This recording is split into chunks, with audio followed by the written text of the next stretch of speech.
Chapter 628. Xian Xiaoye wasn't the only one who found it strange. Even the guest commentator in the live stream couldn't understand. 9 rotations of 5 flames. Descent of the sun? Preparing during the conversation can indeed avoid Xian Xiaoye's interference. But the problem is, how long has it been? He still has to work hard to maintain it for another 2 minutes. The burden of 9 rotations of 5 flames. Descent of the sun isn't small. And once the fight starts, Xian Xiaoye, who is mentally prepared, can totally use a long-range attack strategy. At that time, won't Lu Qing be caught unprepared? Won't he waste so much mental strength and Emperor Yan force? Lu Qing did have a talent in stamina. When others were using 5 or 6 consecutive bursts, he could go beyond 10 consecutive bursts. Could it be that after making the great leap and reaching physical invulnerability, his talent was shifted to mental strength? Otherwise, there's no way to explain his choice. Yanjika's smile deepened as she listened to the commentator's exclamations and analysis from various angles. Her dimples became more prominent, making her look sweet and beautiful. The profundity of my grand starry sky path isn't something mediocre people like you can understand. At the bow of a luxurious cruise ship, Empress Luo was looking at the battlefield on Riverheart Island. She laughed, half surprised and half exclaiming. He just reached physical invulnerability, and he's already stirring up trouble. This isn't like the Dragon King. He reminds me of the warrior sage. Long Zhen and Guijie didn't reply. Instead, they stared at the 5 colored fireballs circling around Lu Qing. They seemed to have their own orbits. Although they seemed to be flying around randomly, there was a hidden pattern to them. It was as if they could maintain their orbits on their own without the guidance of their mental strength. Others might not be able to see this, but they who had studied the 9 rotations of 5 flames, descent of the sun for many years keenly sensed the difference. When Long Zhen used it, he had to control it forcefully with his mental strength. But Lu Qing was doing it effortlessly. It was as though the 5 flames themselves were escorting him and following him without any additional worry. To use a less accurate analogy, when he used 9 rotations of 5 flames, descent of the sun, it was like flying a kite or a hydrogen balloon. He had to hold on to the string in order to make them flutter in the wind. Lu Qing, on the other hand, was like releasing 5 satellites with himself as the core. Through natural connections, he made them circle in predetermined orbits repeatedly. Not simple. Long Zhen sighed to himself. He believed that since Lu Qing dared to do so, he must have a strong backing. This 9 rotations of 5 flames, descent of the sun, could be maintained for a long time with low consumption. In the Longhu Club and Lu Cheng's fan forums, similar exclamations were heard one after another. Awesome! Brahman said with a starry-eyed pose. In her heart, her idol at this moment was like an immortal god descending step by step from the heavens. The traces left behind by the faint purple, golden, and other 5-colored fireballs outlined a robe that did not belong to the mortal world. The sacred, powerful, dignified, and lofty feelings entered her heart. Eternal Nightfall Yen Shaoling was the same. While she was busy taking screenshots, she said, salivating expression: the screen is blurry. Let me lick it. Look at your love-struck, no infatuated look. Don't tell anyone that you know me. Unparalleled Dragon King replied with a look of disdain. As a martial arts forum, shouldn't we be discussing whether Lu Qing has developed a new posture, know a new move, or a new Dharma access that reduces the consumption of 9 rotations of 5 flames? Descent of the sun? What's the point of discussing whether he's handsome or not? Although this was indeed cool, who knew how many children would dream of martial arts? Anyway, I don't believe Lu Qing is deliberately acting cool. A plumber eating mushrooms said. As a heavenly son of the era, he must be a little different. Eyes shining expression, Nyechichi said. Amidst the doubts and discussions of the audience, Xian Xiaoye had already formed her ice heart. She restrained her emotions and raised her hand. Referee, he's cheating. Seeing the corner of Lu Cheng's mouth twitch, Xian Xiaoye immediately smiled and said, just kidding. Livening up the atmosphere. As she spoke, her eyes deepened and her aura was released. The temperature within a radius of dozens of meters dropped sharply, as though the crisp autumn weather had turned into a harsh winter. Whoosh! A gust of wind blew. It was neither too strong nor too strong. It only made the dead leaves on the ground spin and dance. However, there was an indescribable coldness in it. It was different from other coldness. It was like a hospital morgue. In the strong cold, there was a hidden chill that made people unconsciously timid, unconsciously fearful, and unconsciously let their imagination run wild. This was a coldness that was mixed with the will of death. This was both a battle of aura and mental oppression. However, at that moment, Xi and Xiaoye felt as though Lucheng was a vast expanse of darkness. It was cold, vast, and empty. All the chilly winds and chilliness blew into it and dissipated on their own. They couldn't even cause a ripple. It was like the end of everything. An eternal death. Xi and Xiaoye seemed to have grasped something. But at that moment the referee shouted from afar, "Begin!" The official match of the master competition was thus unveiled. Bam! Xi and Xiaoye spun on the spot and bent her back, stirring up a strong wind that seemed to come from the polar regions. The goose feathers in the wind were large and dense, blocking one's vision, interfering with one's hearing, and reducing the range of one's mental senses. Wind and snow were good at disorienting one's tracks. Drones recorded the scene and presented it to the audience through various means. With the help of modern technology, Xi and Xiaoye's figure could be vaguely seen in the wind and snow. Sometimes she was in the west, sometimes she was in the east, sometimes she was in the hills, sometimes she was on the side. She was constantly moving at high speed, not giving Lucheng a chance to approach. With the 5 flames at hand, only an idiot would go head-on with her. Bam! Bam! Bam! Bam! Bam! Bam! The sound of her movements was drowned out by the strong wind. After changing directions a few times, Xi and Xiaoye formed a sword with her fingers and pointed forward. A crystalline, cold light shot towards Lucheng at supersonic speed. Ice Spirit Holy Light. A blade at close range and an arrow at long range. Swoosh! Swoosh! Swoosh! Swoosh! Swoosh! Xi and Xiaoye didn't move her upper body. With her footwork, she shot out several dreamy, cold lights in the wind and snow, forming an inescapable net that enveloped Lucheng. In her opinion, even if it couldn't hurt her opponent, it could affect the fireballs around him, causing them to lose their balance and explode. Lucheng, who had been observing from the same spot, finally moved. He took a step to the side, stirring up a strong wind that avoided most of the Ice Spirit Holy Light. Only a few were blown off course. At the same time, above his left shoulder, the crimson fireball deviated from its trajectory and flew out, hitting the cold lights heading straight for him. Boom! The flames exploded, shattering the Ice Spirit Holy Light. Transparent shards fell, reflecting the crimson light and blossoming in rainbow colors. It was so beautiful it was like a dream. Following that, the faint purple fireball hovering above Lucheng's head whizzed out, piercing through the wind and snow. Following the cold lights, it smashed towards Xi and Xiaoye. Xi and Xiaoye knew that in a normal fight, the Fire Sect's Flying Flame Meteor, Golden Godly Flames, and Lord Monarch's Purple Flames all had the ability to create fireballs to bombard the opponent. Her opponent wouldn't be lacking in long-range attacks, but she never expected that he would use the 5 flames he had condensed as cannonballs. Wasn't that too extravagant? Her heart sank, and the hairs on her back stood on end. Xi and Xiaoye forced herself to straighten her knees, twist her back, and used the force of the wind to swing a dozen meters away. Rumble! Where she had been, goose feathers dissipated, the wind stopped, and the island trembled. An obvious crater appeared on the ground, with balls of flames burning in all directions. The shockwave from the explosion scraped past her body, shedding a layer of ice crystals. This was Emperor Yen Force's meteor derived from Lord Emperor's purple flame. In terms of attack power, it was definitely one of the top 3 moves of its kind.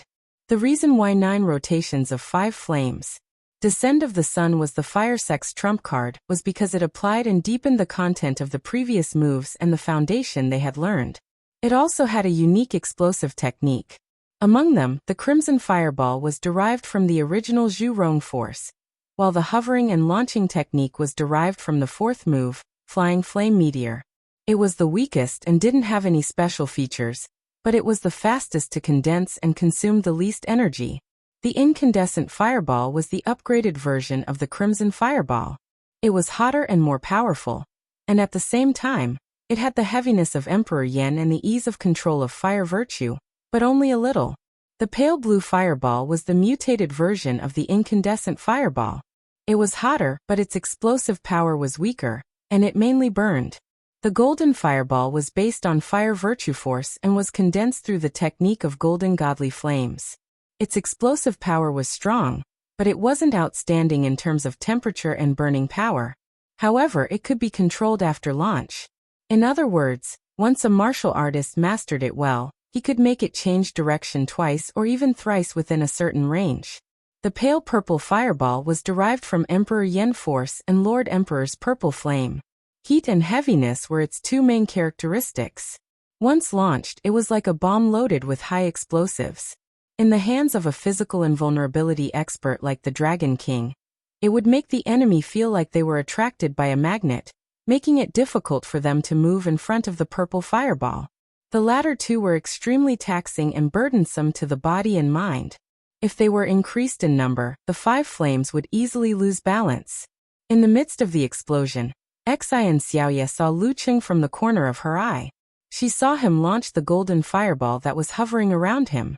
That wasn't the key. The key was that he had effortlessly condensed new crimson and pale purple fireballs. Is there an end to this? Xian Xiaoye took a step forward, lowered her head, and lunged forward to prevent Lu Cheng's golden fire virtue ball from changing direction a second time. However, she didn't know that Lu Cheng, whose foundation was Emperor Yen, had only grasped the relevant techniques and hadn't started learning them yet. Boom! The golden flame spread out and dispersed in all directions, leaving behind another crater. Whoosh whoosh whoosh. Xian Xiaoye used mesmerizing steps and responded with Ice Spirit Holy Light. Sword Chi crisscrossed in the air as cold light flashed. Boom! Boom! Boom! The crimson, pale blue, blazing white, golden, and pale purple fireballs that were hovering around Lu Qing shot out one after another. They quickly condensed and exploded, clearing up the brutal snowstorm and leaving craters all over the ground. The audience had seen countless long-range battles between physical invulnerability experts, but none had lasted as long as this one. For a physical invulnerability expert, long-range attacks consumed more energy than close-range attacks. The latter was the best way to go, with the former as support. Otherwise, the landlord wouldn't have any extra food.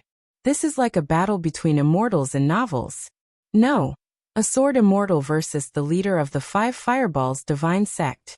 Commented Pig Riding Knight in the Longhu Club forum. I think if Lu Cheng were to transform his 5 flames into different colored dragons, I'd probably prostrate myself on the ground and call him a god. That would be cool. Snickered Road to the Arena. Can't help it. The 5 Fireballs Divine Sect is descended from the Dragon King. Replied Invincible Punch. Boom. Boom. Boom. Xian Xiaoye was affected by the aftermath of the explosion. Her hair was disheveled and her face was covered in dust. Her Ice Sect's secret arts, which were a mix of Death Sect techniques, couldn't seem to find a use for them. This kind of exchange made her feel like she was fighting a tank with 5 turrets with a rifle. The firepower, suppressive power, and coverage were completely incomparable. Even the advantage of quick firing and quick succession was made up for by Lu Cheng's 5 fires, which he had prepared in advance. He switched between them in an orderly manner, and used them one after another. This can't go on. This guy is practically a human turret with multiple turrets. Xian Xiaoye turned around and dodged the explosion. While complaining, she changed her strategy. Whoosh! The sound of the wind around her suddenly turned harsh and gloomy. The falling snow froze into ice crystals. Xian Xiaoye's figure suddenly dimmed. She was blurry and indistinct, like an illusion. The phantoms split, and with the help of the environment, they appeared in all directions. A dozen or so Xian Xiaoye floated towards Lu Cheng like ghosts walking in the cold night. This was an illusion movement technique, ghostly walks on a cold night, which she had created by combining the characteristics of Death Sect and ghosts. It was based on the second move of the Ice Sect, mesmerizing snow steps. After testing, it could effectively fool the enemy heart freezing move until it was within 2 meters of Lu Cheng. At this distance, Even if he could detect and distinguish the real from the fake, he wouldn't be able to react in time. Whoosh! At this moment, Lu Qing took a step forward and appeared in front of her in the blink of an eye. All the illusions and disturbances seemed to have no effect in his eyes. His sense of danger was limited to this area. Xian Xiaoya's eyes widened. Lu Qing stretched his back expressionlessly, shook his right arm, and swung it down. The blazing white, golden, light blue, crimson, and faint purple flames behind him circled at high speed, and came crashing down in the same direction. 9 rotations of 5 flames. Descend of the sun. At this critical moment, Xian Xiaoya's feet suddenly turned soft and the soil turned into a swamp. Her skin was grayish-white, as though she had turned into a dead person. As though she had been prepared, she had formed an everlasting ice wall to protect herself. In an instant, Xian Xiaoya sank into the ground and the swamp solidified once more. A blazing white light flashed past. The spectators on the cruise ship far away from the island instinctively closed their eyes. They were so agitated that tears flowed out. Boom! The ground shook and a mushroom cloud rose. Violent winds swept away the surrounding leaves and dirt. The exaggerated crater burned with crimson flames that swept outwards. With a crisp bang, the ground behind Lu Qing cracked open. Xian Xiaoya bounced out, formed a sword with her fingers, and pointed at the back of her opponent. The ice wall that covered her body had shattered. Her skin was cracked and flipped, but there wasn't a trace of blood. Instead, there was a dark red trickle at the corner of her mouth that slowly dripped down. Everything that had happened was within Xian Xiaoya's expectations. She knew very well that Lu Qing had the supernatural ability to deflect curses and predict danger before he reached the physical invulnerability stage. She believed that after he made the great leap, he would be even more powerful in this aspect. Therefore, she didn't expect that the hallucination-type ghost walks on a cold night would be able to fool his intuition. She had long secretly prepared the death sex burying technique, and formed the eternal ice wall in time to exhaust the enemy's 9 rotations of 5 flames. Descend of the sun. Even so, under the terrifying power of 9 rotations of 5 flames, descend of the sun, she was severely shaken. Her injuries weren't serious, but there were many residual negative effects. This kind of attack power was truly enough to ascend the heavens and descend to the netherworld. As Xian Xiaoya's thoughts flashed, shadows appeared under her opponent's feet. Like air shackles or wild vines, they entangled, hooked, and pulled Lu Qing's legs. At the same time, Xian Xiaoya's fingertips, which had long completed her visualization, turned greenish-black from the extreme cold. Lu Qing hadn't expected his opponent to have the decisiveness and precision to win in such a dangerous situation. As a result, he couldn't react in time and was temporarily restrained. All he could do was take Xian Xiaoya's finger attack head-on. His heart was as cold as before. He didn't panic. As thoughts flashed through his mind, he twisted his waist and leaned to one side. His right arm was covered in a layer of ice crystals as he swung it in the opposite direction. Poof! Xian Xiaoya tapped with her finger and used the force to swing back and change her position. Lu Qing felt a chill invade his body, assimilating with the ice wall and penetrating his flesh. In an instant, he lost all feeling in his right arm and forearm. It was as though he had been frozen to the point of numbness or necrosis. This shocked him. As long as it didn't affect one's thoughts or the body's ability to withstand extreme cold, the vigorous physical invulnerability qi and blood in one's body would be able to resist and neutralize most of the effects. It required continuous accumulation before it could take effect. Otherwise, it could only form a layer of ice on the outside to restrict movement. But now, in just an instant, one of his arms was frozen stiff. Just as senior sister had said, the fatal chill was even more powerful than he had expected. As Xian Xiaoya shifted her position, Lu Qing wasn't surprised or hesitant. He retracted his qi and blood and retracted the fatal chill, dispelling the negative effects to a certain extent and preventing it from invading his shoulder. Even so, his right arm, forearm, and palm were still deeply numb and stiff. For a moment he couldn't move freely. Bam! Lu Qing's dan qi erupted and poured into his legs. He forcefully tore off the arms of the ghosts and broke free from their restraints. At this moment, Xian Xiaoya, who was very confident in the fatal chill, moved to his right again. She clenched her fist and threw a punch, surrounded by faint light. She wanted to take advantage of Lu Cheng's paralyzed right arm to gain the upper hand. Then she would use the fatal chill consecutively to clinch victory. But at this moment, Lu Cheng didn't panic at all. With a shake of his right shoulder, the arm that had been frozen into a stone turned into a weapon and swung out. His movements were smooth and natural, as if he had gone through a lot of practice. Xian Xiaoya would never have guessed that he had trained hard to fight when he lost control of his arms and legs. Compared to that, this was nothing. Bam! With a dull thud, the two figures separated. Under Xian Xiaoya's frosty gaze, which masked her astonishment, Lu Qing took a step forward. He even gathered his force and drew the fighting formula. His body instantly grew taller. His muscles tightened around his martial arts suit, outlining the contours of his body.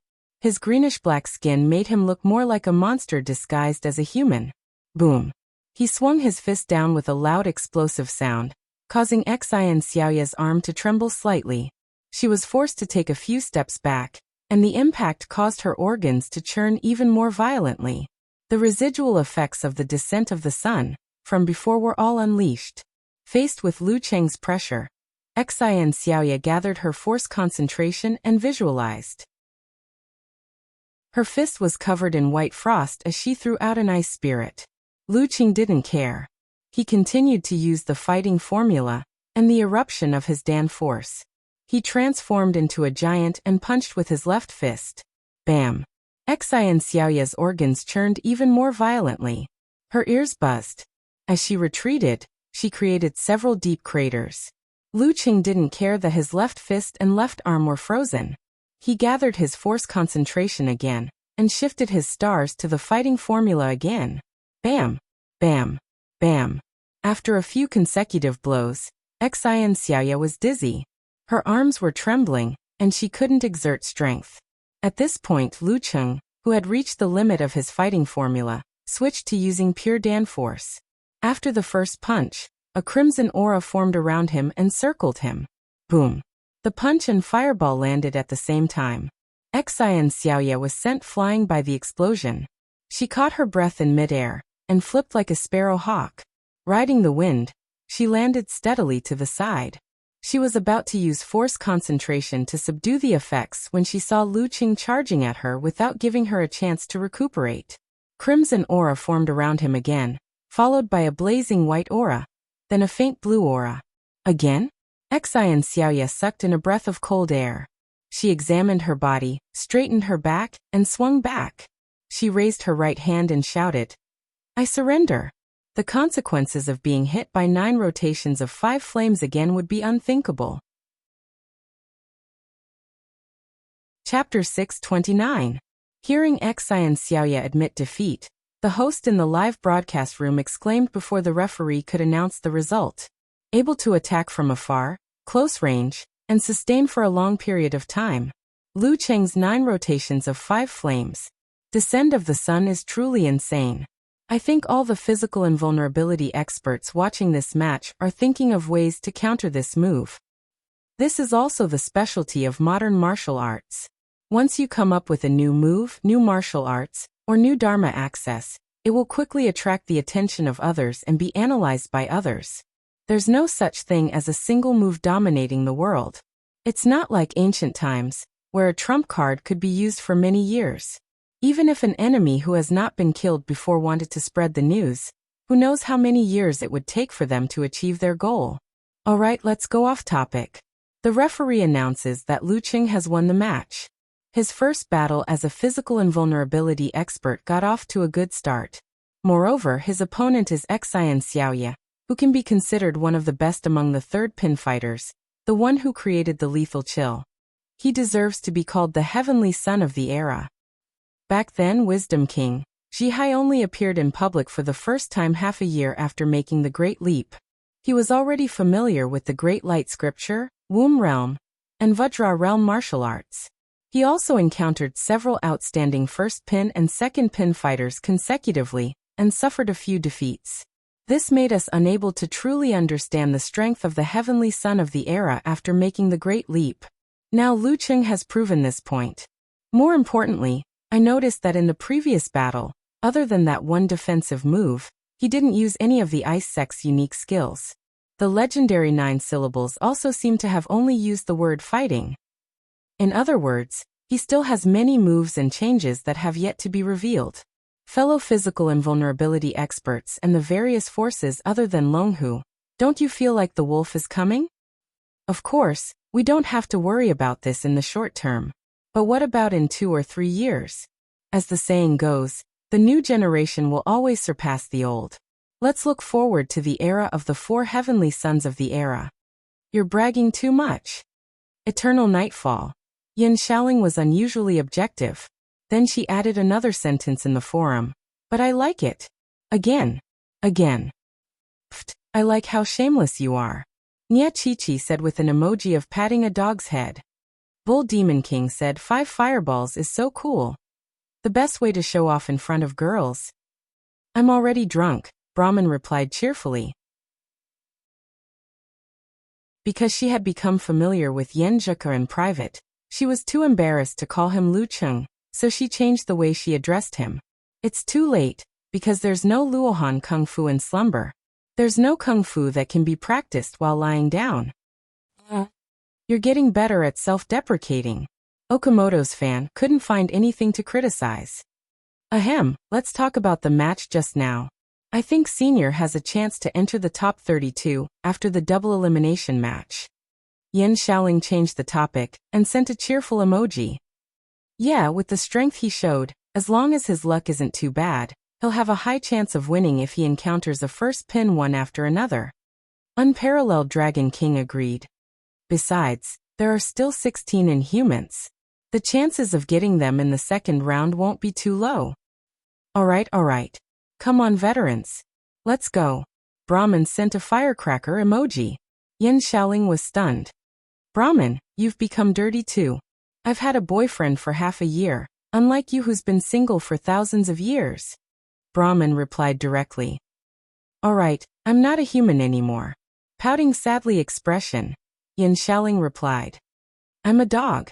That hurts, bro. Unparalleled Dragon King sent a crying face emoji. Don't stop me. I'm going to die for 5 minutes. He had been single for a long time ever since he returned from studying abroad and stayed at home. Once Unparalleled Dragon King said that, the topic of the forum changed. There were single dogs complaining, bragging, and FFF fans calling for heresy. On the deck of a cruise ship north of River Heart Island, Peng Liyun watched the entire match with his hands in his pockets. He was in a trance as he muttered to himself. He really has something new every time. Maybe it was because of the strong pressure from Lu Cheng that he kept moving forward without slacking. Even though he had achieved physical invulnerability, he didn't dare to slack off. As he thought about it, Peng Liyun's eyes became unfocused and his thoughts drifted. He seemed to be thinking deeply about how to break Lu Cheng's version of 9 rotations of 5 flames. Beside him was an ergonomic chair, the kind that looked very elastic and comfortable. On it sat a young man who looked to be in his mid-20s. He was wearing a white robe, had a delicate face, and had a scholarly temperament. His black hair was tied into a Taoist bun. Leaning against the back of the chair, he narrowed his eyes and sized up River Heart Island. He looked like he was about to fall asleep. He was Qian Donglu of the Shangqing sect, who had won the most titles since the start of the professional competition. In July of this year, he had won back the title of Warrior Sage from Dongbaxian. They really are of the same origin. Qian Donglu chuckled. He picked up a pair of sunglasses and put them on. He didn't seem to be looking forward to the next few matches, so he decided to sunbathe and take an afternoon nap. Just as the physical invulnerability mighty ones were thinking about how to deal with the situation, Lu Cheng returned to the cruise ship where the Longhu Club was after enjoying the cheers of the audience. When he reached the edge of River Heart Island, he didn't take a small boat. Instead, he stepped on the water. The waves on the water stopped, and a layer of ice formed. Lu Cheng stood steadily. Every step he took was supported by a crystalline foot. He approached the cruise ship in a carefree manner. Then, with a leap, He landed on the deck without a single drop of water on him. This brought even more enthusiastic cheers from the audience. Stepping on the water like it was flat ground was the first expectation many people had for martial arts. There's a reporter waiting to interview you. Ning Zitong pointed at the camera team near the cabin door. She wasn't in a hurry to ask about the 9 rotations of 5 flames. All right. Lu Qing reached out and took the phone from Amen. Just as the screen lit up, he saw a message from Yenjika. She sent a snickering expression. I'm impressed. Impressive. Impressive. Impressive. You're making our grand starry sky sex strong. Why aren't you sleeping yet? Lu Qing subconsciously wanted to reply like this. However, after he typed, he changed it to a confused expression. I'm flattered. Yenjika replied proudly. Then she added, now I can sleep in peace. The corner of Lu Cheng's mouth lifted. He quickly replied, hurry up. He locked the phone and passed it to Amen. Then he walked to the cabin door and accepted the interview. I'm Li Su, a reporter from Satellite TV Sports. The female reporter, who was wearing a white shirt, pencil pants and high heels, smiled and said, we have more than 3 questions today. I'm a little scared, Lu Qing replied half-jokingly.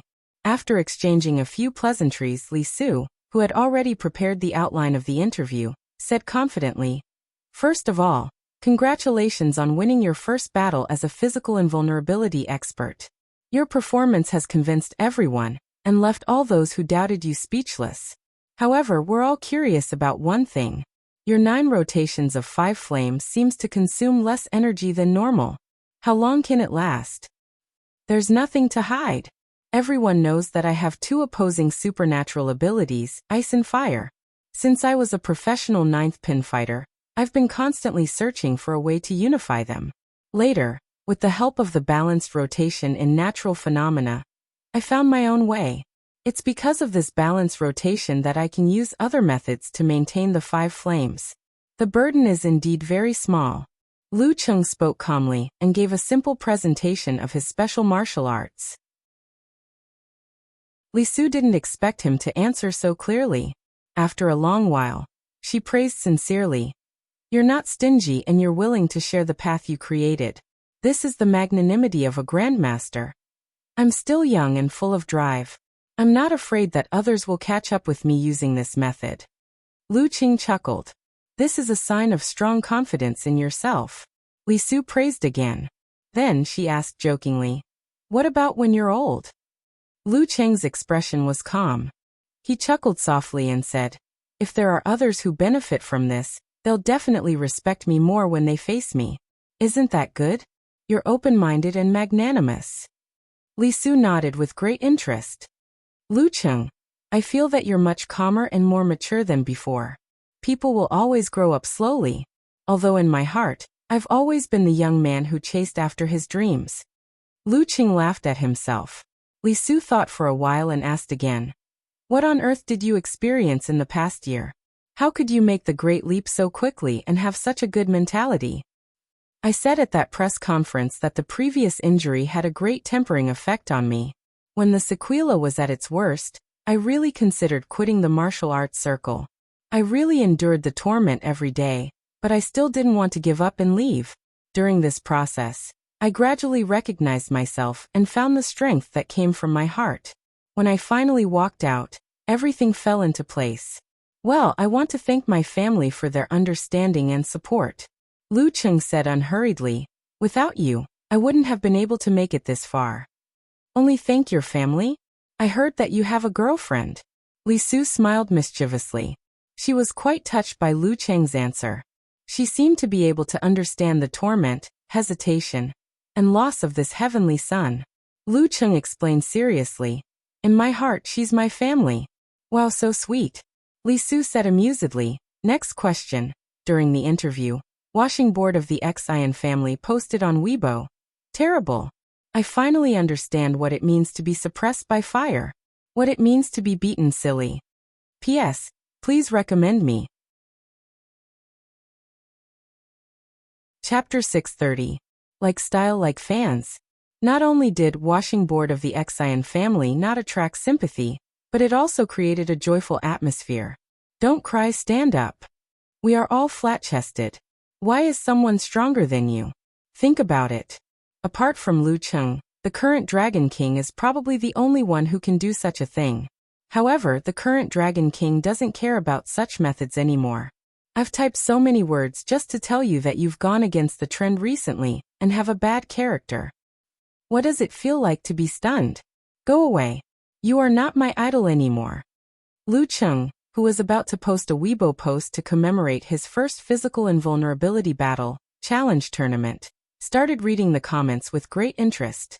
After reading all of them, he had forgotten his previous feelings and could only complain casually.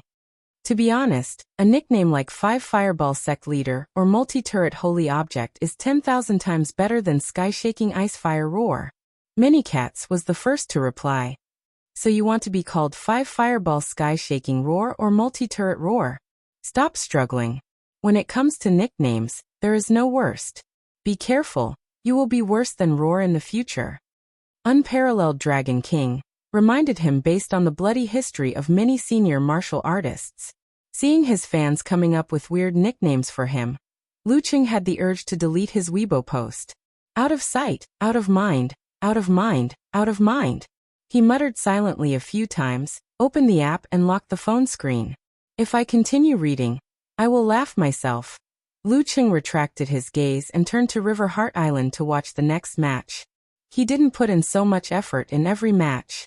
He took some time to take an afternoon nap to refresh himself. After all, there would be replays on the internet.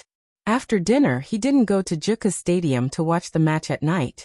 Instead, he returned to the hotel and chatted with Yen Juka while watching the match on the big screen TV. The previous interview had been made into a program and was played during the break. Returning from the tribulation and rising from the ashes. This is my view of Lu Cheng making the great leap. A sword is sharpened by grinding, and the fragrance of plum blossoms comes from the bitter cold. Li Su concluded.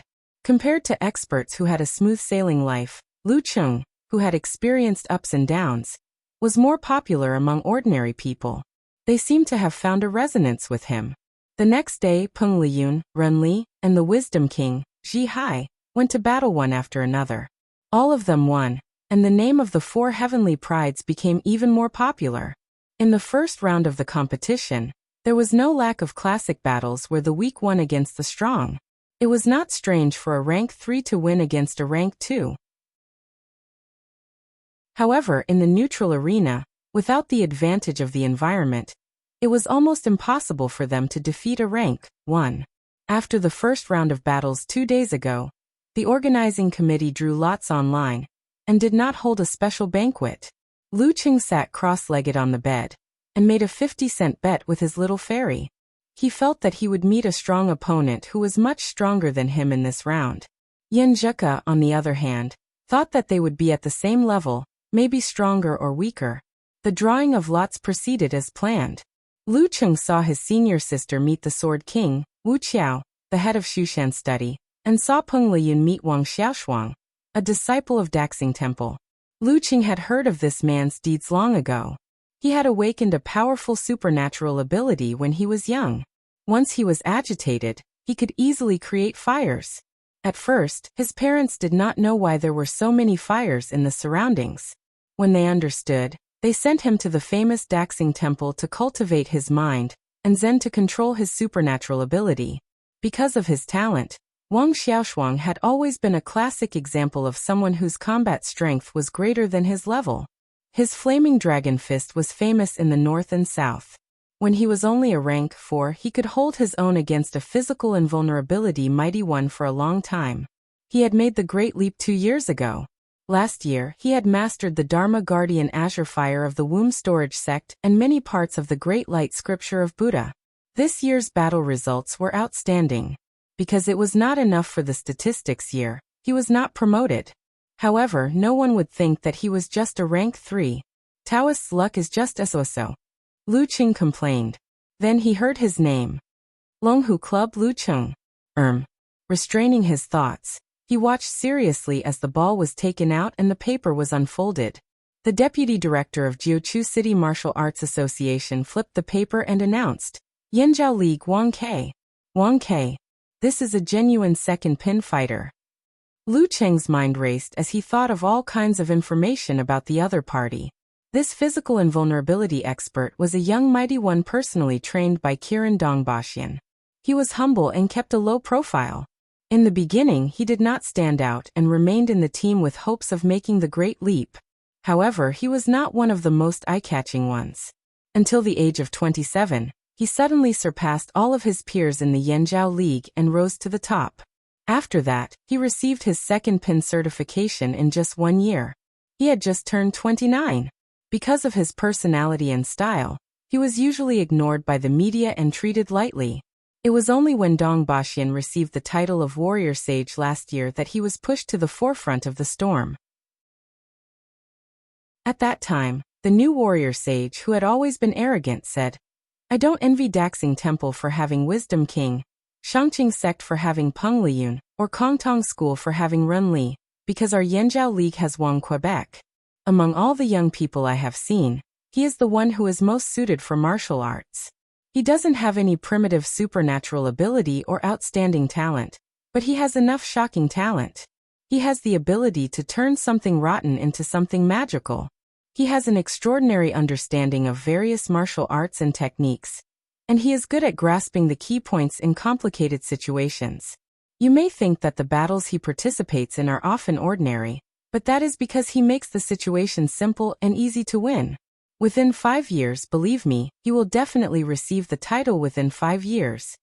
Some martial artists shine brightly when they are still inexperienced, while some martial artists get better as they age." Such comments caused an uproar among the public. In an instant, there were differing opinions.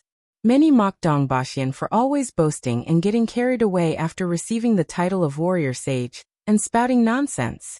However, it was also because of this that many critics with deep martial arts foundations found Wang Ke's battle videos over the years and re-evaluated this young mighty one. In the end, they all gave similar comments. Potential of a master. Lifting heavy weights as though they are light. No matter how ordinary the martial arts in his hands, they can shine with unprecedented brilliance. This is not only because of his own realm. Such praises made Wang Ke famous. If it wasn't for the fact that Lu Cheng, Peng Liyun, and Run Li were too dazzling this year, he might have received even more attention. This opponent isn't simple. Lu Cheng nodded his head slightly. His heart was filled with respect. At this moment, Yanzheka sent a message. Hands spread. "Who asked you not to trust my instincts?" "I was wrong." Coach Yan's words are straight and hit the nail on the head. Lu Cheng revealed a smile and sent a red packet of 50 cents. Yanzheka sent an emoji of touching her hair proudly. "Take the red packet back. Let's talk about 50 cents. Tell me, what's your impression of Wang Ke?" Lu Cheng sent an emoji of wiping cold sweat. "Other than that incident, I haven't really watched Wang Ke's matches. Tonight and tomorrow, I'll have to cram for it." As for the matter of collecting videos of his opponents, he didn't have to worry about it. The Longhu Club had its own specialized personnel to do this. While the two of them were chatting, Run Li's opponent was confirmed. It was an inhuman who had made it into the main competition, Zheng Shi duo of the Guanwei League. At this time last year, he and Run Li were at the same level. Now they were worlds apart. Run Li's character is not bad. Could it be that a girl with a bad sense of direction has good luck? Lu Cheng complained and Peng Liyun in the group chat. "Priest, maybe the one who will treat us in the end will be Run Li. You can't beat fate. Maybe she has a halo of good luck. To be honest, sometimes I really suspect that she has supernatural abilities in this area. Being bad with directions is the price." Peng Liyun still couldn't understand why Run Li didn't get lost in the war-torn zones and end up in the enemy's lair. However, he had never thought about how he, who was always daydreaming, could make a name for himself in that area. Run Li sent an emoji of biting her lips. "I'm not happy at all when you say that. I really want to meet a strong opponent."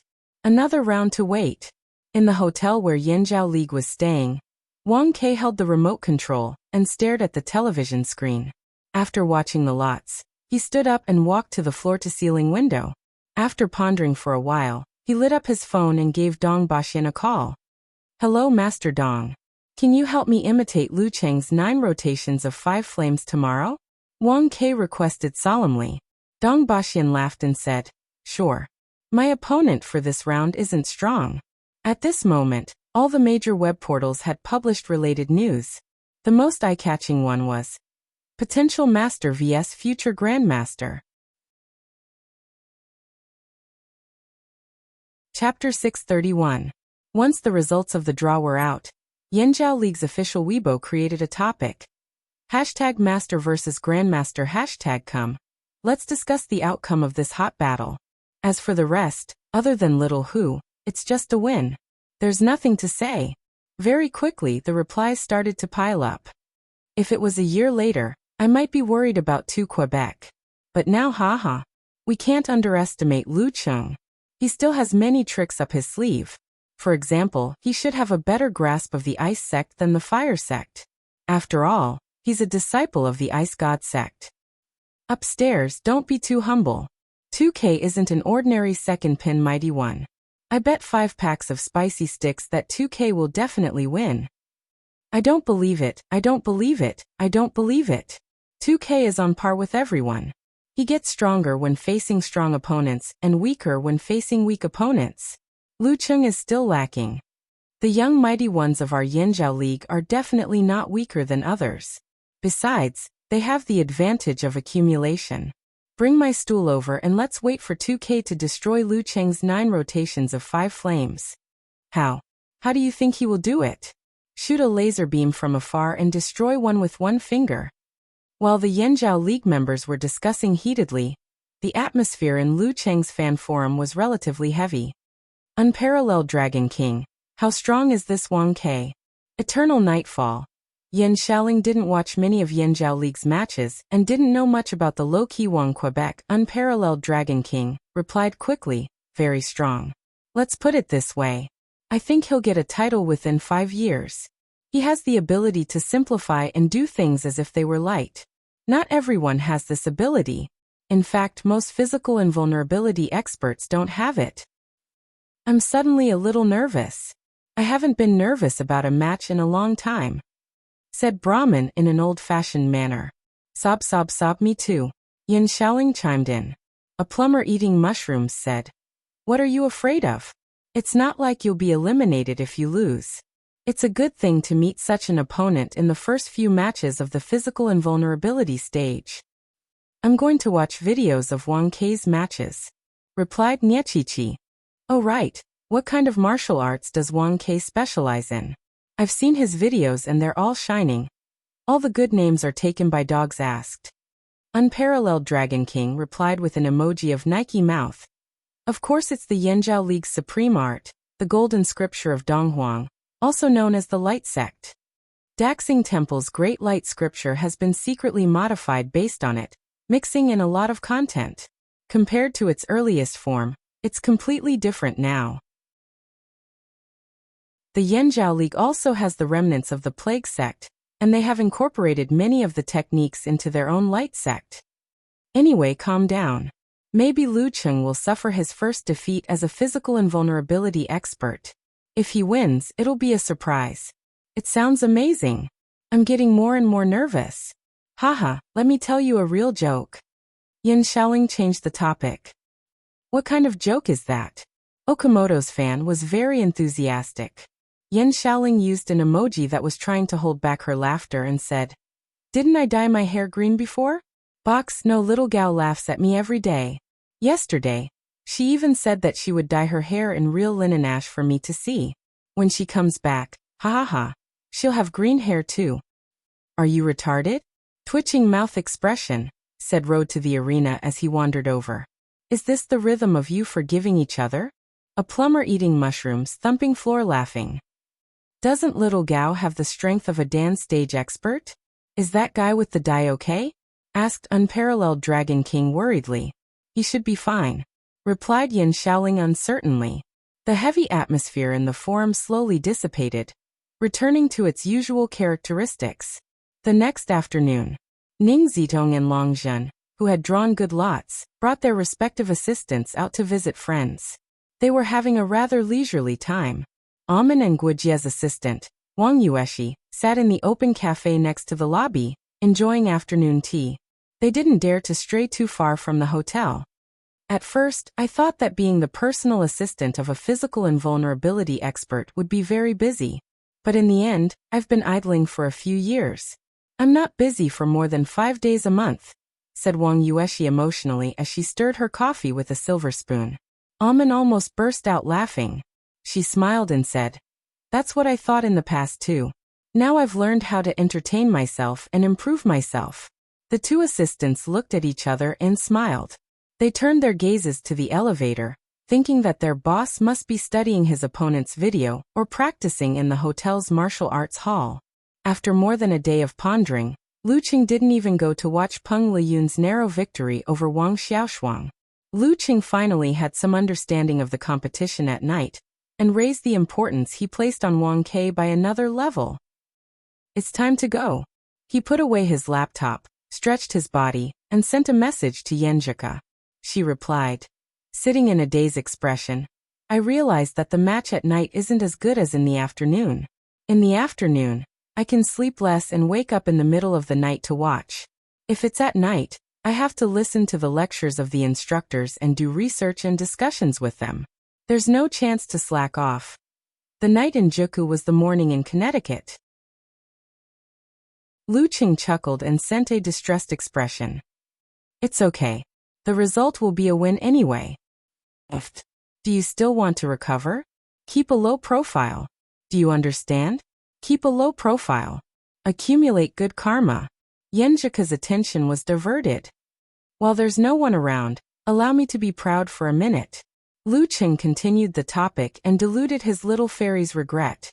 After 10 minutes, he changed into the navy blue Longhu Club martial arts suit. He collected his emotions, opened the door, and walked out of the room. Alman was already waiting outside. At 8:45 p.m., Yenjika arrived at the campus of Connecticut University, when the match between him and Wang Ke started at the 50,000-seat stadium in Juku City. It was late autumn, and the weather had turned cold. The bleak cold wind swirled the dried leaves on the ground. The girl was wearing a brownish-yellow knee-length coat. She hugged a book in front of her chest, and thought of a certain someone on the other side of the ocean. She thought of the battle between the Grandmaster and Master. With a calm face, Yenjika stared at the fallen leaves. She sighed softly and walked along the picturesque scenery into the building in front of her. In the 50,000-seat stadium, lights shone down from the half-open dome, illuminating the green lawn like it was daytime. The competition field was 300 by 200, and there was a wide track paved with plastic. Its main purpose was to isolate the audience from the battle between the physical invulnerability experts.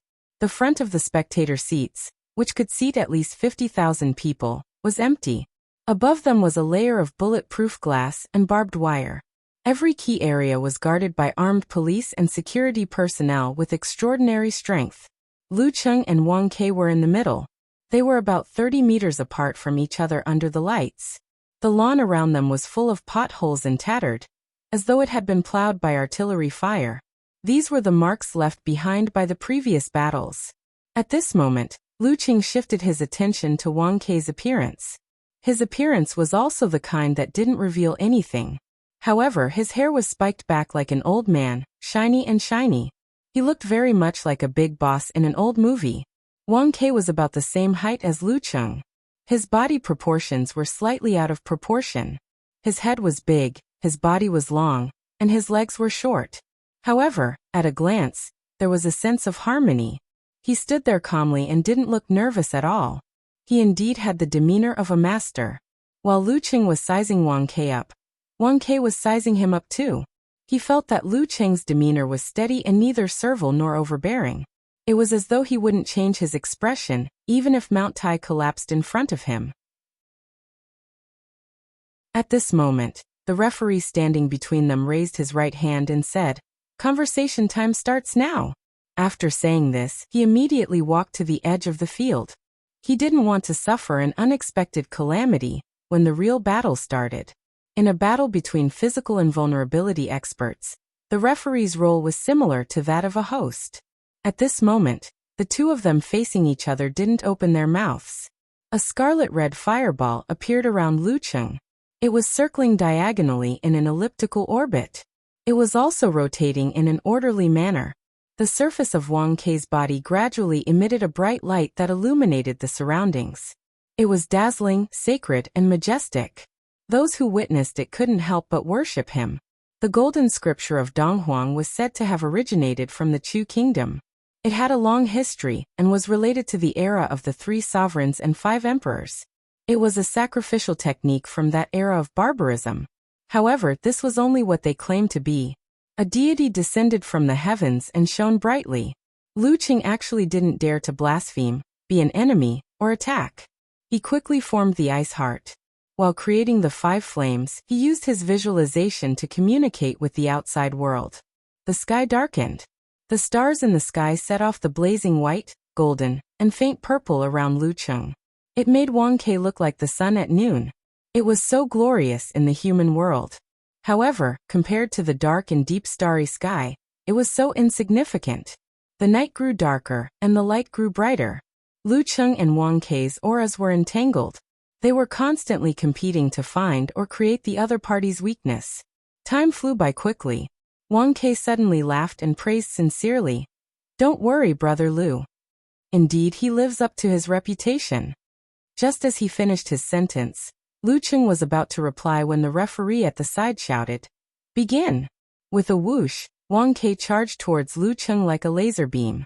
It was as though he wanted to take on the 5 flames head-on. The speed of the light sect was faster than the wind sect. In an instant, he was already close to his opponent. Lu Cheng didn't hold back at all. Instead of retreating, he stretched his back, clenched his fist, and swung it down fiercely. The red, golden, blue, blazing white, and faint purple flames behind him fell and merged into one. Since Wang Kei wanted to take it head-on, he wouldn't be modest. At this moment, Wang Kei's figure suddenly flashed and disappeared from his original spot. It was as though what happened just now was just an illusion. His figure suddenly appeared at Lu Cheng's side. In an instant, he became clear. His forehead was covered in sweat. The burden was definitely not light. It wasn't until this moment that a loud sound exploded from where he was originally standing. It stirred up a violent storm. That step just now was faster than the speed of sound. Golden Book of Donghuang Xuanpa. This was known as the most difficult secret art of the Light Sect. Not every Yanjiao League physical invulnerability expert had mastered it. Previously, only Dong Baxian had mastered it. Now Wang Kei had to be included. P.S. Begging for monthly votes for the last 3 days. Chapter 632. Instant Steps. Ning Zitong, who was in the VIP seats, lifted her eyelids. Light gathered in her eyes, as though the sun had pierced through the clouds. It was only at this moment that she truly believed what Dong Baxian had said previously. Wang Kei was extraordinary. She wasn't the only one. The physical invulnerability experts present, and in front of the screens were all shaken as they got to know Wang Kei again.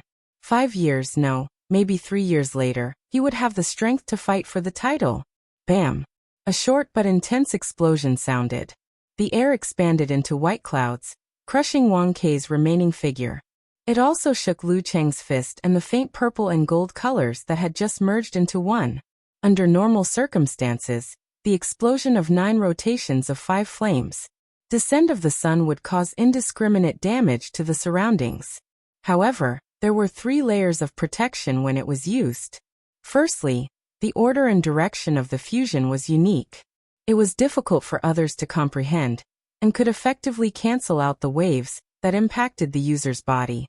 Secondly, the arm had to be swung, the muscles had to be taut, and the speed had to be extremely fast. This would bring about strong wind pressure and interfere with the trajectory of the explosion, like an invisible barrier.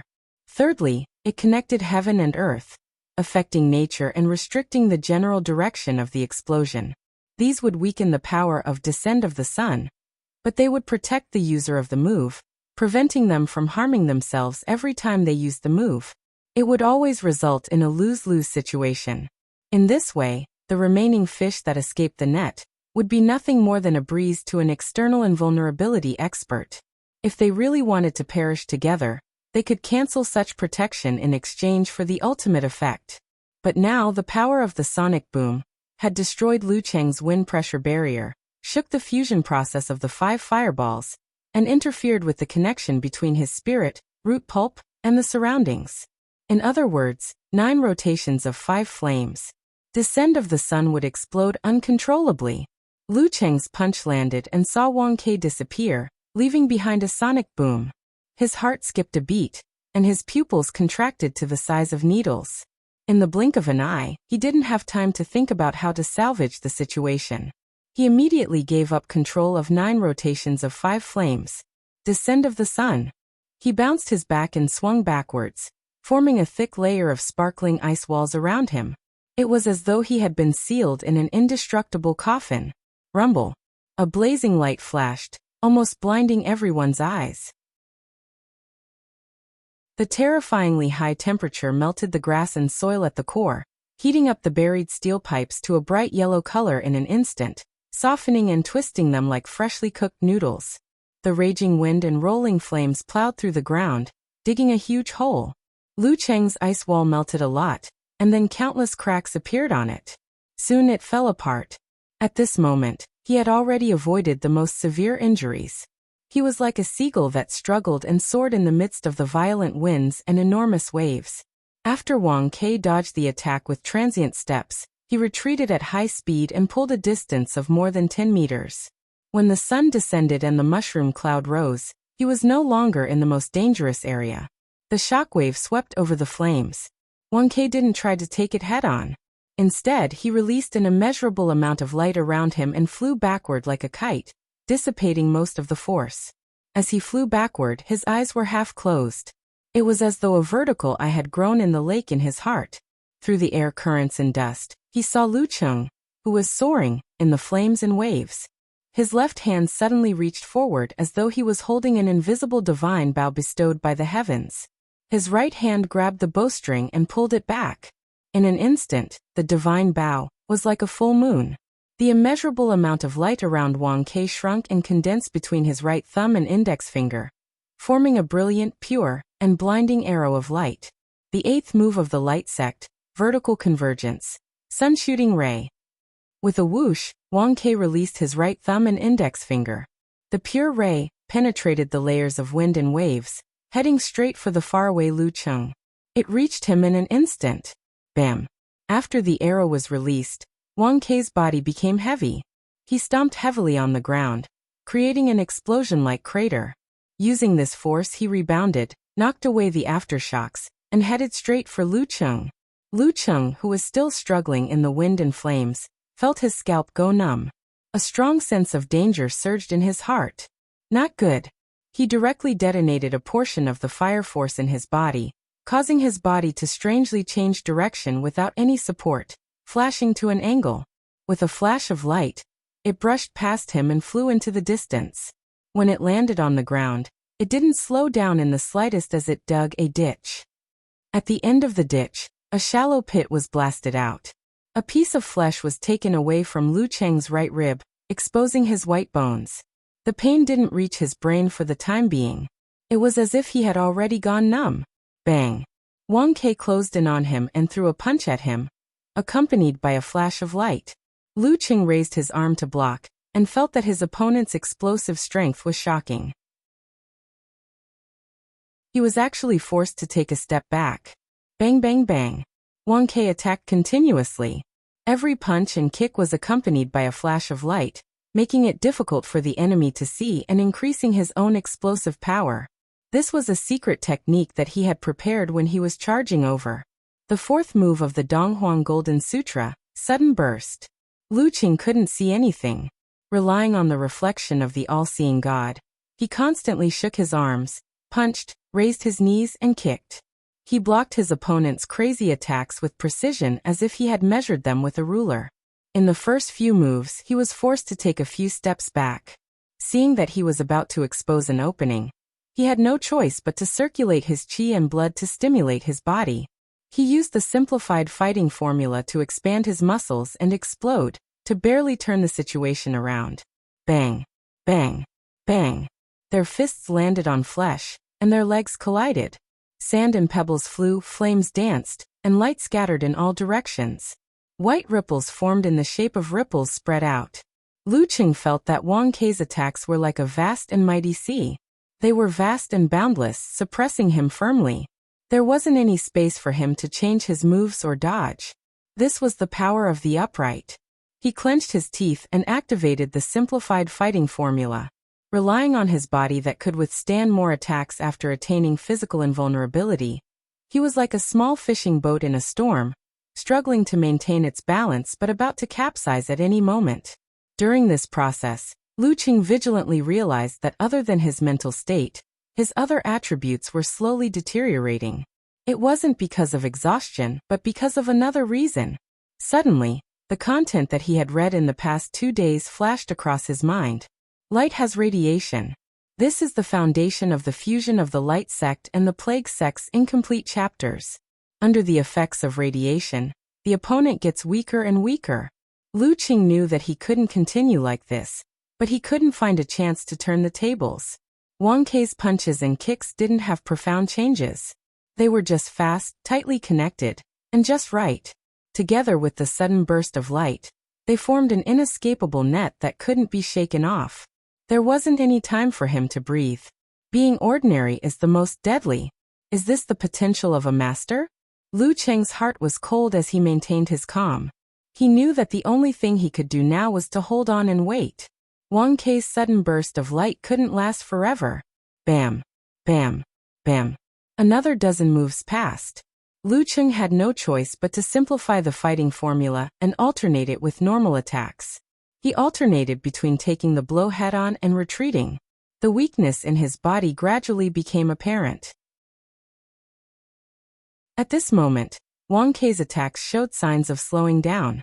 The continuous burst of light wasn't accompanied by it. The terrifying sudden burst of light had finally reached its limit. Wang Kei slid his feet and dodged away from the front. He pushed his right palm and spread his 5 fingers. He struck out a burst of light that resembled Hadouken to connect the consecutive moves. Now's the time. Lu Qing's willpower exploded. He gathered his qi and blood and outlined the fighting formula. While the weakness in his body was mostly neutralized by force concentration, he swelled up and turned into a giant with dark green skin. Then, ignoring his injuries, he lowered his shoulders and slammed violently to the side. Bam! He smashed through the burst of light and hit Wang Kei's crossed arms, creating an explosion of air. The impact caused his opponent to lose his horse stance and stagger backwards. As he staggered, the image of Lu Qing suppressing Xian Xiaoye with consecutive outbursts appeared in Wang Kei's mind. He knew that he had to dodge to avoid being in danger. He took a deep breath and turned his back.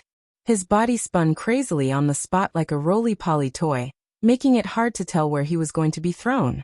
But at this moment, he saw that Lu Qing didn't chase after him. Instead, he stood on the spot and raised his hands expressionlessly to form a seal. Formation. A low and oppressive voice reverberated, evoking the mystery and guiding the environment. The layers of air around Wang Kei became solid and turned into steel plates, imprisoning him in a prison cell. This was the formation formula that Lu Qing had never used before in front of the public ever since he self-learned it. Wang Kei's body froze and was stuck there. Lu Qing seized the opportunity and bent his back, causing the dark universe to appear around him. Specks of fire condensed and turned into stars, embellishing the boundless coldness. Bam! He straightened his back and took a step forward. He punched Wang Kei, who was trapped in the formation formula. Fundamental unique skill, Cosmic Phantom. The hair on Wang Kei's back stood on end. Rays of light bloomed all over his body, as though they were going to illuminate the surroundings. Just as the light pierced through the prison cell, it was shrouded in darkness. A crystalline layer of ice formed around Wang Kei and on the surface of his body. Following that, suns after suns were attracted and flew over.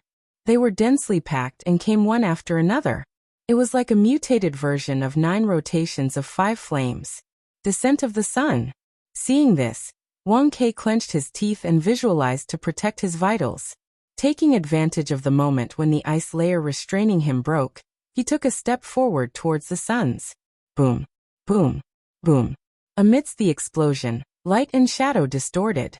His body suddenly disappeared and appeared on the other side of Lu Cheng. His hair was messy, his clothes were torn, and he was covered in wounds. His eyes showed obvious fatigue. Light sex 5th style, transient steps. With Wang Kei's current ability, he could only use it 3 times at most without rest and adjustment. Boom. Rumble. The sound exploded and ignited the stars around, creating a storm that was comparable to the arrival of the sun earlier. Lu Cheng's clothes fluttered in the wind. However, he didn't attack Wang Kei immediately. Instead, he raised his hands again, his expression calm and solemn. Wang Kei's eyes narrowed. He changed his footsteps and shifted his position, not giving Lu Cheng a chance to restrain him again. Right at this moment, a deep and clear Lin word resounded in his ears. Wang Kei's body and mind seemed to be cleansed and became clear. Apart from that, fatigue was uncontrollable. It made his fighting spirit fade and his mind go blank. P.S. Updated on time, looking for monthly votes. Chapter 633. At this moment, Wang Kei only wanted to lie on the ground and enjoy the cool autumn breeze. He didn't want to care about the chaos and strife in the world anymore. Just as such a feeling surfaced, as an experienced mighty one, he already sensed that something was wrong. He forcefully shifted his attention to the wound caused by the explosion, magnifying the pain that he had deliberately endured. It made his mind feel as though it was being pricked by an awl, making him feel invigorated again. And because of this delay, Lu Cheng had already taken a step forward. Using the wind as his footing, he raised his right hand and struck towards Wang Quebec. This strike was rather slow and wasn't completed yet. The surroundings were already dark, as though they were filled with gray clouds, brewing a snowstorm in the white sky. Wang Kei activated his Donghuang force and automatically pierced through his body, completely breaking free from the influence of the confrontation formula. Just as he was about to unleash his divine light to defend against the enemy's attack, he realized that Lu Cheng's strike wasn't aimed at him, but at the space between the two of them. Whoosh! A gust of cold wind blew over quickly, brushing past Wang Kei's face. It seeped into his body, causing his thoughts to freeze. After the control-type confrontation formula, Lu Cheng didn't follow it up with a killer move, but another control move. Ice Sex 4th style, cutting face like knives. This was the blueprint of Severe Warning's paternal lineage. Seeing that Wang Kei was frozen in place, Lu Cheng stepped on the ground with his left foot, twisted his back, and spread his right arm. He threw a punch forward. The heavy, blazing white on the surface changed with the wind, and was instantly dyed with a faint purple color, which gradually deepened. With a boom, the leaden clouds dispersed and the heavens and earth were set ablaze. The crimson flames were like rain above, lava below, and waves in the middle. They clustered around Lu Cheng's fist and surged towards the statue-like enemy. As for Wang Kei, he was like a moth attracted by the purple flames. He couldn't help but lean forward, losing the opportunity to dodge. Fire Sex 3rd style, Lord Emperor's purple flames. The high temperature burned his body and the purple color entered his eyes. Wang Kei finally woke up and regained his senses. Without thinking, he instinctively raised his arms to block and hurriedly activated his Donghuang force. Just as his body was about to glow, Lu Cheng's fist had already hit his cross-defensive stance. Boom! The purple flames exploded, creating a shockwave. Wang Kei's body swayed and his divine light dimmed. He took a few steps back and staggered. His front, back, left, right, and face were all burned. It was a shocking sight. The new vibrations in his body and the residual effects from before brought him the discomfort of vomiting blood. Clang! Lu Cheng's SSSSSSS. He was going to use a big move to destroy a normal attack. In the previous battle, Wang Kei had used Burst of Light to suppress him, forcing him into a passive state and forcing him to use the simplified fighting formula to resist. Both Emperor Yen and Ice Spirit were neutralized by the Burst of Light due to their lack of physical invulnerability techniques. At this moment, he was giving Wang Kei a taste of his own medicine. The purple light in Wang Kei's eyes magnified as the fist approached him at high speed. Wang Kei, who had just stabilized his center of gravity, didn't show any signs of fear. He steadied his back and pushed his feet against the ground. While the ground around him was cracking rapidly, he shook his arms and swung his fists at the thousand-layer fire wave. Bam! His fist rubbed against the air, releasing a dazzling radiance that lit up the purplish-red sky. Boom! Fist against fist. The purple flames tore at the radiance. The radiance melted the purple flames. When the muscles caved in and the bones were slightly deformed, a white blast of air exploded. The crimson rain and magma were disintegrated and dimmed by the majestic divine light. Lu Qing and Wang Ke both took a step back. They were evenly matched. All of a sudden, Lu Qing had a deeper understanding of why Wang Ke was praised by Dongbaxian. This was something that couldn't be seen from watching the match highlights. He didn't know if it was because Wang Ke's light sex martial arts were pure, and he was able to cut down on complexity and reduce time. Like Dongbaxian and the other top-notch figures, he increased the speed of his physical invulnerability moves and seized opportunities from passivity. Or was it because his punches and kicks were close to the power of physical invulnerability moves with normal force? The former was called lifting something heavy as if it were light, while the latter was turning something rotten into something magical. His master potential was indeed well-deserved. Perhaps he had solidified the 1-second reduction passive skill. Similar thoughts flooded his mind. Lu Cheng's ice heart was unmoved. He seized the opportunity while he still had the initiative.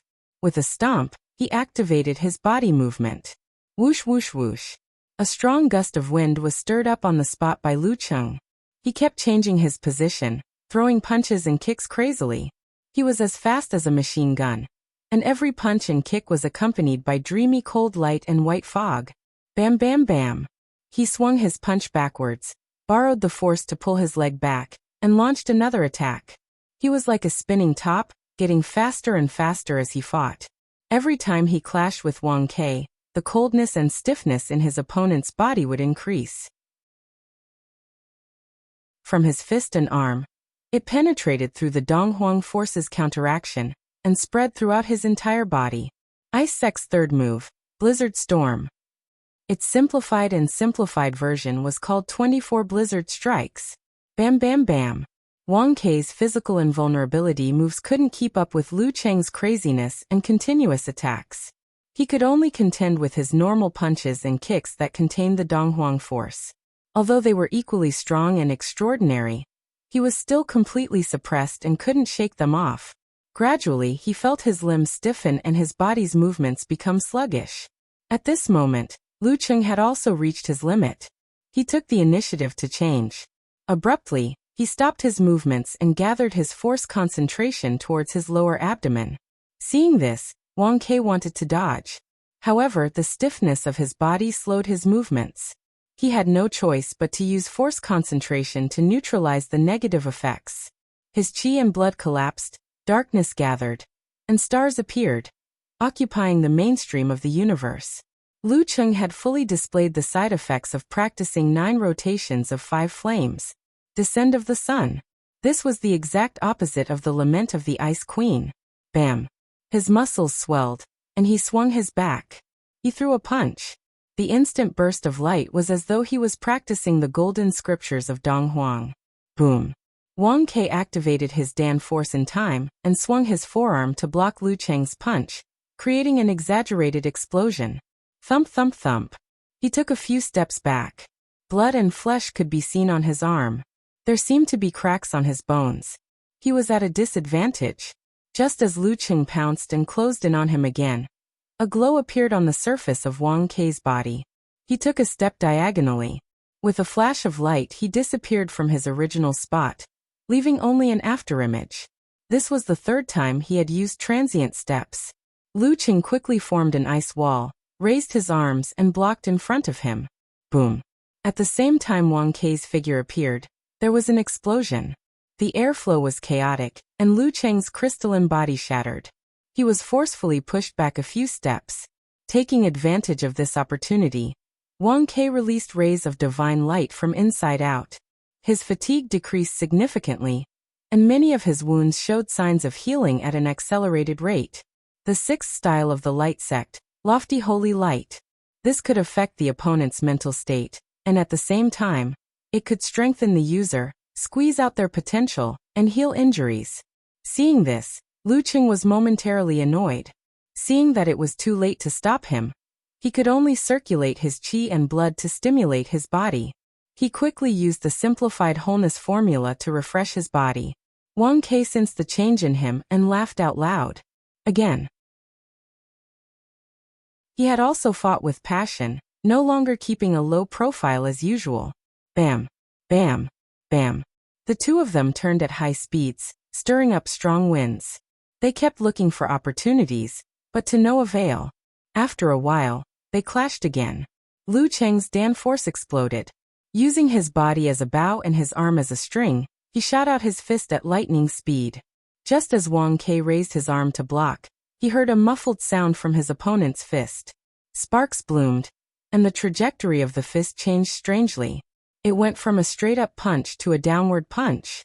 Instead of passively defending, Wang Ke lowered his shoulder and leaned his body to the side, directly crashing into Lu Cheng.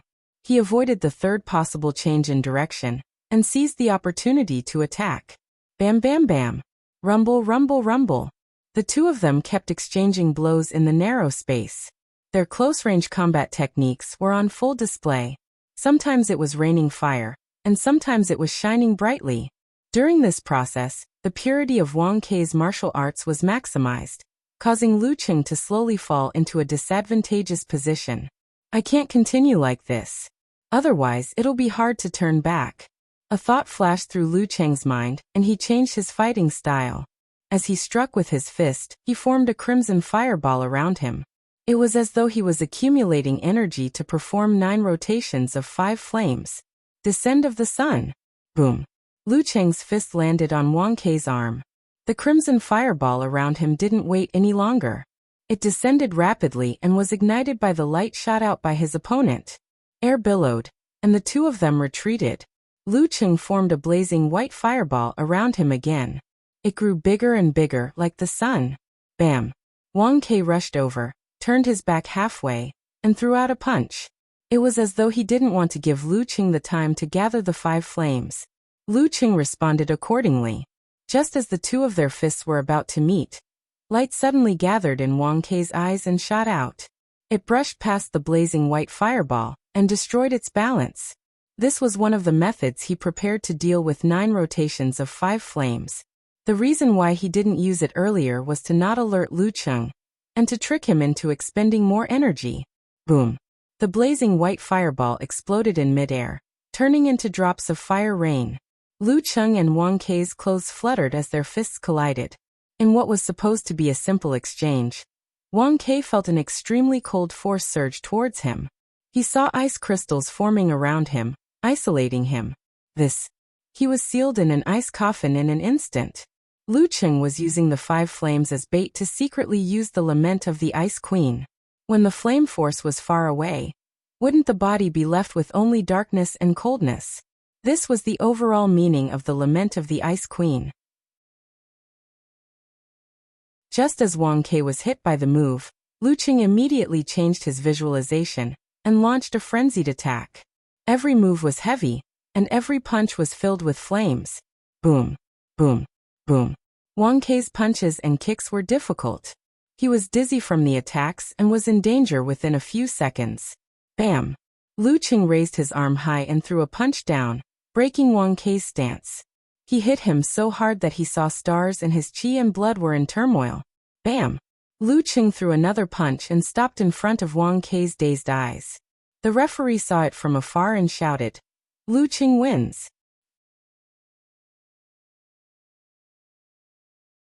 Chapter 634.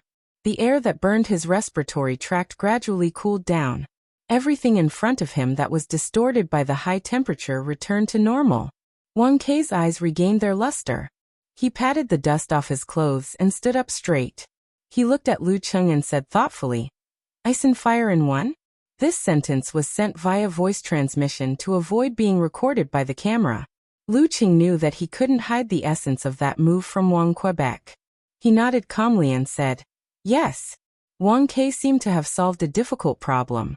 His body and mind felt more relaxed. He heaved a sigh of relief and turned to leave. At this moment, a thought flashed across Lu Cheng's mind. He blurted out, Can you use transient steps continuously? Since they were all talking via voice transmission, this question was no exception. Lu Cheng regretted it the moment the words left his mouth. This involved the trump card of a martial artist. It wasn't something others should ask. Wang Ke stopped in his tracks. After thinking for a few seconds, he smiled and said, "Yes."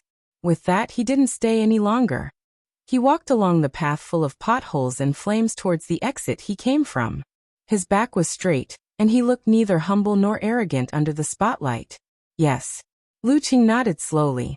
While enjoying the cheers, he had some other thoughts in his mind. If that's the case, the best use of transient steps shouldn't be for dodging, but for attacking. Lu Cheng raised his hands high and clapped his hands to show his respect. He walked further and further on the path of light, until he disappeared at the edge of the arena. During this process, he only felt the sense of weakness appear again. Combined with the exhaustion of his body, it made him very tired. His footsteps were weak, as though he was seriously ill. Of course, having been seriously injured for a long time, he was very used to it. He walked steadily without any difficulty. When he returned to the locker room, he first took the phone from Amen and sent a message to Yenjika. Snickering emoji. I won. In the morning in Connecticut, Yenjika, who was listening to her tutor's lecture seriously, felt her pocket vibrate. She looked around silently, reached into her pocket, and pulled out her phone. Before the light went out, she took a quick glance. Her lips curled into a beautiful arc. She stuffed her phone back into her pocket and held the side of her face. Her silky black hair fell through the gaps between her fingers. She became more focused and excited as she continued to listen to the lecture. In the live broadcast room, the host looked at the heavyweight commentator beside him, cleared his throat, and said in a rather restrained manner, "This is truly an exciting battle. Senior Wu Guang, what do you think?" Taoist Wu Guang, whose hair was a mix of silver and black, gave a gentle smile. Indeed. His appearance was ordinary, and he belonged to the kind of old man that could be seen everywhere. Those who had never seen him before would always feel that this person was familiar when they first saw him. The host was almost choked by this concise and comprehensive answer. He could only take the initiative to lead the conversation. He smiled and said, "Senior Wu Guang, I didn't expect you to be a guest. It's rare for you to be so free. Did you get it by this round? You didn't participate in the first round either? Did you only find out today?" Taoist Wu Guang shook his head with a smile. "I didn't manage to register." His smile was light and carefree, as if he was used to such things. "Why?" The host blurted out in surprise. "During the registration, our SEC's Foreign Affairs Division forgot about me. The organizing committee felt that I would definitely participate, so they didn't verify it," said Taoist Wu Guang helplessly and amusedly. Because of this, he had agreed to be a guest commentator, thinking that since he was already here, he might as well take things as they came. "You are the sect leader." The host wanted to reply, but when the words reached his mouth, he forcefully swallowed them back down. Instead, he smiled and said, "Senior Wu Guang, can you give a brief comment on the match just now?" Taoist Wu Guang pondered for a moment. Lu Cheng and Wang Ke both performed at an extremely high level. Both are among the best of the younger generation. Lu Cheng's victory was partly due to the lack of fights between physical and vulnerability experts, so Wang Ke didn't fully understand him. There was always the element of surprise. However, this is part of a martial arts battle.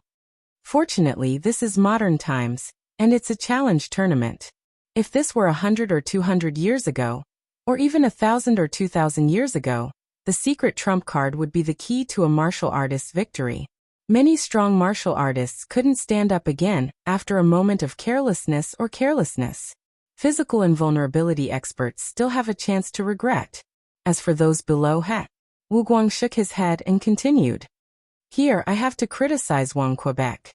He knew that Lu Cheng had many tricks up his sleeve, but he didn't take sufficient precautions despite not knowing his opponent well. This is a little careless. This habit isn't a big deal in a challenge tournament, but in a real battle, it's dangerous." Wang Ke probably didn't expect Lu Cheng to have so many tricks up his sleeve, and even have something new in the end. The host helped to explain. Then he asked curiously, "Senior Wu Guang, I can see that Wang Ke is strong, But where do you see something as intangible as master potential? Instead of arguing, Taoist Wu Guang explained seriously. That's right. He explained seriously, when everyone is practicing the same martial arts, and you have a deeper and purer grasp of it than everyone else, your performance is more powerful, simpler, faster, and more powerful. That's master potential. What the hell is he talking about? It's too abstract and not intuitive at all, the host thought. After thinking for a few seconds, he smiled and asked, then what do you think of Lu Cheng? Taoist Wu Guang answered with great interest. From this battle, we can see that his ice and fire powers weren't forcefully mixed together. Instead, they formed a harmonious whole. From the small details to the big details, it's all the same. When the fire is on the outside, the ice is on the inside. Wang Ke didn't realize this point and separated the ice and fire powers. This is consistent with Lu Cheng's explanation in the previous interview. I believe that he has indeed taken a different path from his predecessors, a path that is new to everyone's eyes. His fighting style is close to that of a martial artist, but there are also some similarities. If we try to trick him with old tricks and don't recognize this point clearly, there will be people who are stronger than him who will lose because of this. Glory aside, this is the performance of a grandmaster in terms of martial arts. When Lu Cheng perfects this path and creates his own set of martial arts, he will be able to spread it. That will really be the start of a new sect, the first of its kind. The first of its kind. Just these two words are enough to show great spirit. The host exclaimed. Under the latest news on Yanzhao League's official Weibo, the number of comments increased again. One fan after another expressed their feelings after witnessing the battle. Amazing, truly amazing. RK is being silly again. I heard, the sect leader of Shangqing sect say that RK was being silly for once. You can't say that. Lu Cheng is indeed strong. He deserves his reputation as the heavenly son of the age. Sai, I finally understand what it means to live up to your reputation. From the looks of it, even if there are various reasons for Lu Cheng's victory, he is still a second pin fighter, or at least close to it. It's only been 3 months since he broke through. I heard the sect leader of Shangqing sect say that Lu Cheng really has the potential to become a grandmaster. Yan Shaoling replied to the forum as she read the comments of her opponents. She felt an indescribable sense of satisfaction. She hurriedly scrolled from Yanzhao League's official Weibo, Yanzhao League's forum, Wang Ke's Weibo, Wang Ke's forum to Wuyue Club, Shangqing sect, and other unrelated places. She eagerly read every word. When she finally calmed down, she felt more tired than fighting a match. Most of Lu Cheng's fans on the forum were doing the same. In the changing room, Wang Ke didn't leave immediately. After treating his injuries, he replayed his battle with Lu Cheng over and over again. He would pause from time to time and fall into deep thought. His battle style is more similar to Wisdom King's. Many control methods, very good coordination in all aspects. After some time, Wang Ke, who was sitting cross-legged on the sofa, suddenly stood up as though he couldn't wait to practice something. After returning to the hotel, the exhausted Lu Cheng said goodbye to Yanjika and fell into a deep sleep. Alman saw that she had nothing to do and entered the room diagonally opposite. Coincidentally, she saw Guojie's assistant, Wang Yueshi, coming out of the shower. Seeing Alman, Wang Yueshi was stunned. She smiled and gave a thumbs up. Your boss is really awesome. He's all right, replied Alman with a smile. She finally understood what it meant to be proud of someone. In the second round of the competition, Lu Cheng was matched against a surviving inhuman stage fighter and passed with ease. Peng Liyun, on the other hand, was matched against the witch Qian Hui. Due to carelessness, he suffered his first defeat after reaching the physical invulnerability stage. Fortunately, he wasn't eliminated yet. Renli finally met an opponent of sufficient strength and won with difficulty. At this moment, there were still 65 mighty ones left. All the Inhumans had been eliminated. The fourth round of drawing lots was about to be announced. While chatting leisurely with Ke, Lu Cheng was also paying attention to the results. Before he could mentally prepare himself, he heard his name being announced.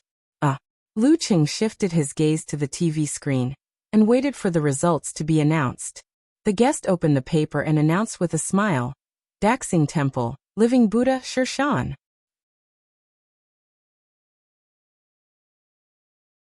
Chapter 635. Living Buddha Shirshan? Lu Cheng, who was leaning on the pillow, was stunned for a second. Then he sat up straight and his eyes lit up. He felt like he was dreaming again. Unlike the mummy, Dark Night Bat, Xian Xiaoya, Wang Ke, and the other physical invulnerability mighty ones he had fought before, he had heard of the name Living Buddha for a long time. In fact, he had been practicing martial arts for a long time. Shirshan of this generation had already made the great leap when he was in his 3rd year of high school. He was known as the youngest physical invulnerability mighty ones, and the heavenly son of heaven. He had heard of him for a long time. Now that he had met him, how could he not be excited? To Lu Cheng at this moment and in this situation, he had a deeper understanding of himself as a physical invulnerability expert. The things that he could only fantasize about in his bed during his adolescence were coming true, step by step. Such an experience was so wonderful. While thinking, Lu Cheng lowered his head and typed on the keyboard. He sent the result of the draw to Yenjika, Living Buddha. Following that, he added a comment with a red bandana over his head emoji. Looking forward to it. He was looking forward to experiencing this great monk's marvelous skills and techniques. He was looking forward to sparring with the person he had yearned for in the past. Yenjika was taking a short break between classes. Just as she was about to take the time to browse Lu Cheng's fan forum, she saw 2 consecutive messages from her husband. Living Buddha? Her dark eyes lit up. The feelings in her heart were very similar to Lu Cheng's. Before she could differentiate her emotions, she saw the word looking forward to it. She couldn't help but curve her eyes and curl her lips. She deliberately said, "What are you looking forward to? The great monk is a true first pin mighty one." After making the great leap, the living Buddhas of the past would indeed slow down their progress. However, with the wisdom of past eras and unique martial arts, it was still easy for them to reach second pin. Now that 5 years had passed with his accumulation, it was normal for him to reach first pin. Lu Cheng didn't mind at all and said, "Winning and losing is a common thing for martial artists. This was an experiential journey." "Yo, you have a good attitude." Covering mouth and laughing expression, Yenjika said, "Who's the one who's always sulking after losing a match?" Lu Cheng couldn't help but laugh. He replied in a self-deprecating tone, "That's all to create an opportunity to be comforted by you." Yenjika turned her eyes and pursed her lips.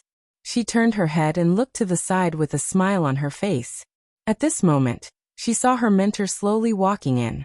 She hurriedly typed a message. "It's time for class. When I get back tonight, I'll discuss the Living Buddha's techniques with you. I'm waiting for Coach Yan," replied Lu Cheng. He put away his phone and sat cross-legged for a few seconds. He didn't even pay attention to the results of Peng Liyun and Ren Li's draw, nor did he discuss it in the group chat. He seriously pondered the various rumors about the Living Buddha. Daxing Temple was first established based on the Great Light Scripture of Buddha. Later on, it merged with several branches of Tantric Buddhism, which led to the formation of the 2 supreme arts, womb storage and Vajra. More than 100 years ago, when the world was in chaos, Daxing Temple took advantage of the decline of the Living Buddha sect and swallowed up the largest Tantric sect. Not only did they complete the 2 supreme arts of womb storage and Vajra, but they also filled in the forbidden areas of the Great Light Scripture of Buddha, leaping to the forefront of the top forces. This incident happened not long ago. Many senior physical invulnerability experts still remembered it clearly. Hence, Daxing Temple didn't want to use the reincarnation of the Living Buddha as a front. Instead, they went around and said they were taking him in. Generations of living Buddhas were all able to manifest the image of Vairocana. They were born with thought steel and could master the 6-syllable Sanskrit within a month. Also, the Bodhi mantra of the womb storage was a supreme art unique to the Living Buddha. Even Wisdom King Zhihai couldn't master it. At most, he could only scratch the surface. In battle, the Living Buddha was known for his strong mental strength. When he attacked, it was hard to tell if it was real or not. Jiuchu City, Taining Road, at a roadside barbecue stall. The tall and fat Living Buddha, Shirshan, was squatting on a small folding stool. He looked anxiously at the stall owner as he sprinkled cumin over and over again. He was wearing a gray woolen hat and a black t-shirt, which hid his features as a monk. "All right, here's your barbecue." The stall owner walked over with a metal plate and a huge pile of food. Pork ribs, fat intestines, chicken skin, beef, mutton. Shan sized up the food and said with certainty, "Did you get the wrong food?" "Got the wrong food." The stall owner muttered softly. He returned to the barbecue grill and picked up the menu from the table. As he walked around Shan, he flipped through the menu. 20 skewers of green beans, 20 skewers of small potatoes, 20 skewers of eggplant, 20 skewers of steamed buns. The stall owner read aloud.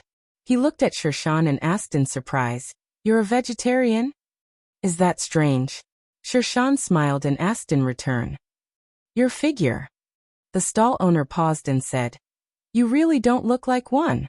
Shan sighed and said with a smile, "In the past, when I saw those fat and strong abbot masters, I always suspected that they had broken their precepts in private and were not good monks. When I grew up, I realized that some people can get fat from eating vegetarian food." The stall owner was speechless for a moment. He decided to just send over a bowl of clear soup. "Big brother, don't think about that. Come and try this white pepper clear soup. It'll be officially sold in a few days." Smelling the fragrance, Shan took the bowl and gulped it down. "SSS hot. Slow down, slow down." The stall owner was shocked. Shan finished it in a few mouthfuls and wiped his mouth. "The taste of pepper is very strong and fragrant. Not bad, not bad." He seemed to have an appetite. He picked up the skewers and wolfed them down. Just as he was eating happily, he suddenly heard the table behind him excitedly discussing the master battle. Lu Qing just drew the living Buddha. "That's amazing. It's the outer heavenly sun versus the heavenly sun of the age. It's common knowledge that there are 5 of the 4 heavenly kings. What's there to talk about? The living Buddha is a first pin. I'm afraid Lu Qing is going to lose." Shan slowed down his chewing motion and muttered with interest, "What's the matter?" "Lu Qing?" He pondered for a few seconds and once again immersed himself in the whirlwind sweeping away the clouds. "I can't let tonight's supper be delayed because of the battle the day after tomorrow." When the living Buddha snuck out to enjoy the Jiuqiu barbecue, the internet was already abuzz. Headlines such as "Battle of the Heavenly Suns" and "Prelude to an Era" could be seen everywhere. The poison milk hierarch, He Xiaowei, looked at all of this happily and felt deeply satisfied. He was the one who came up with the idea of the 4 heavenly suns and gradually spread it. It was recognized and became a gimmick. Cough, do you still remember how I evaluated the heavenly suns? I didn't expect Lu Qing to meet the living Buddha in just a few years. He Xiaowei pondered for a few minutes before posting on Weibo. He was expecting to be praised, but the replies he saw had nothing to do with it. Disappointing. You didn't predict who would win or lose. Poison milk hierarch, are you too arrogant? Or are we fans too weak to lift a knife? If you have the guts, then guess that Lu Qing would lose. To the one above, are you a fan of Lu Qing? He Xiaowei's eyelids twitched. He picked up the teacup and took a sip. You want to provoke me to predict Lu Qing's match? No way. I cherish my eyebrows and hair. Living Buddha. Brahmin, who had her signature twin ponytails, was excited. She sat up, put the light and thin laptop on her lap, and started to browse the forum crazily. She was busy discussing with others and reading predictions. At this moment her phone rang. It was a message from her boyfriend. Tong Tong, you look so good in that dress today. Brahmin picked up the phone, glanced at it, and quickly replied with a few words. I'm busy. Talk to you later. After clicking send, she looked at the screen again, focused and serious. In the dormitory of Songqing University, Yan Xiaoling was complaining to He Zi with a gloomy expression. Anyway, my old uncle is a weirdo. And my dad, now that he has a new home, he can't wait for me to move there. Who would have thought that Lingling's silly and cheerful appearance hid so many sad memories? He Zi was surprised. She couldn't help but feel pity for her, and wanted to comfort her best friend. At this moment, Yan Xiaoling glanced at her phone casually and jumped up. She shouted, Living Buddha. She turned around abruptly and rushed to the computer table. She opened her laptop and browsed the forum on her phone. Sometimes she was nervous, sometimes she was excited, sometimes she was laughing, and sometimes she was excited. Hezi looked at her in a daze and silently swallowed back the words she wanted to say. After a day, the fourth round of the double elimination competition of the Master Battle began.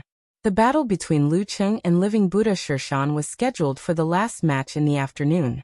It would start between 5 p.m. and 5:30 p.m., depending on the length of the previous matches. It was still the familiar Jiangxin Island, with the same ships and drones. Yen Zheka, who had woken up early, covered her mouth with her hand and yawned. She pulled the pillow beside her over and stuffed it behind her back. It's not as comfortable as Cheng's body. Yenjika suddenly recalled their daily interactions when she was watching battle videos and watching TV series. She released her right hand, bit her lower lip and sighed. At this moment, she saw Lu Cheng and Shirshan coming over in separate boats. She quickly collected her thoughts and pursed her lips. The two stood at the bow of their boats. Although the river was swaying, their bodies didn't sway at all. It felt like a battle between ancient martial artists. Stepping onto the shore, Lu Cheng approached the referee and saw Shirshan, who was wearing a yellow monk robe. This living Buddha had a big head and a thick neck. He looked like a certain singer. If he wore a wig and tied his hair into a ponytail, the audience would think that if he shouted, "The great river flows to the east," would definitely come out. Shirshan smiled and put his palms together in greeting. When Lu Cheng returned the greeting, the referee looked at his watch and the many drones hovering in the sky. He raised his right arm and said, "Talk time starts now." Just as Lu Cheng was about to form the 5 flames, something changed in front of him. He saw the desolated Jiangxin Island, with vegetation growing and Bodhi trees growing. Colored glass, gold, and agate were mixed among them. They emitted waves of Buddhist light, solemn and sacred. The fat monk opposite him was glowing with golden light. He sat cross-legged on a lotus platform. Around him were phantoms of wisdom King Vajra, Bodhisattva, and celestial dragon. He looked like a Buddha descending to earth. His natural smile disappeared. His eyes became cold and indifferent, as though he had seen through the changes of the human world and the vicissitudes of time. At this moment, Lu Cheng couldn't tell if this was an illusion or reality. P.S. Actually, I just changed my ID today. I went early, so there weren't many people. It took less than 40 minutes, less than the time I took to go back and forth and get stuck in traffic. However, the temperature is dropping these few days, so I miserably brought the wrong clothes. They were all short-sleeved.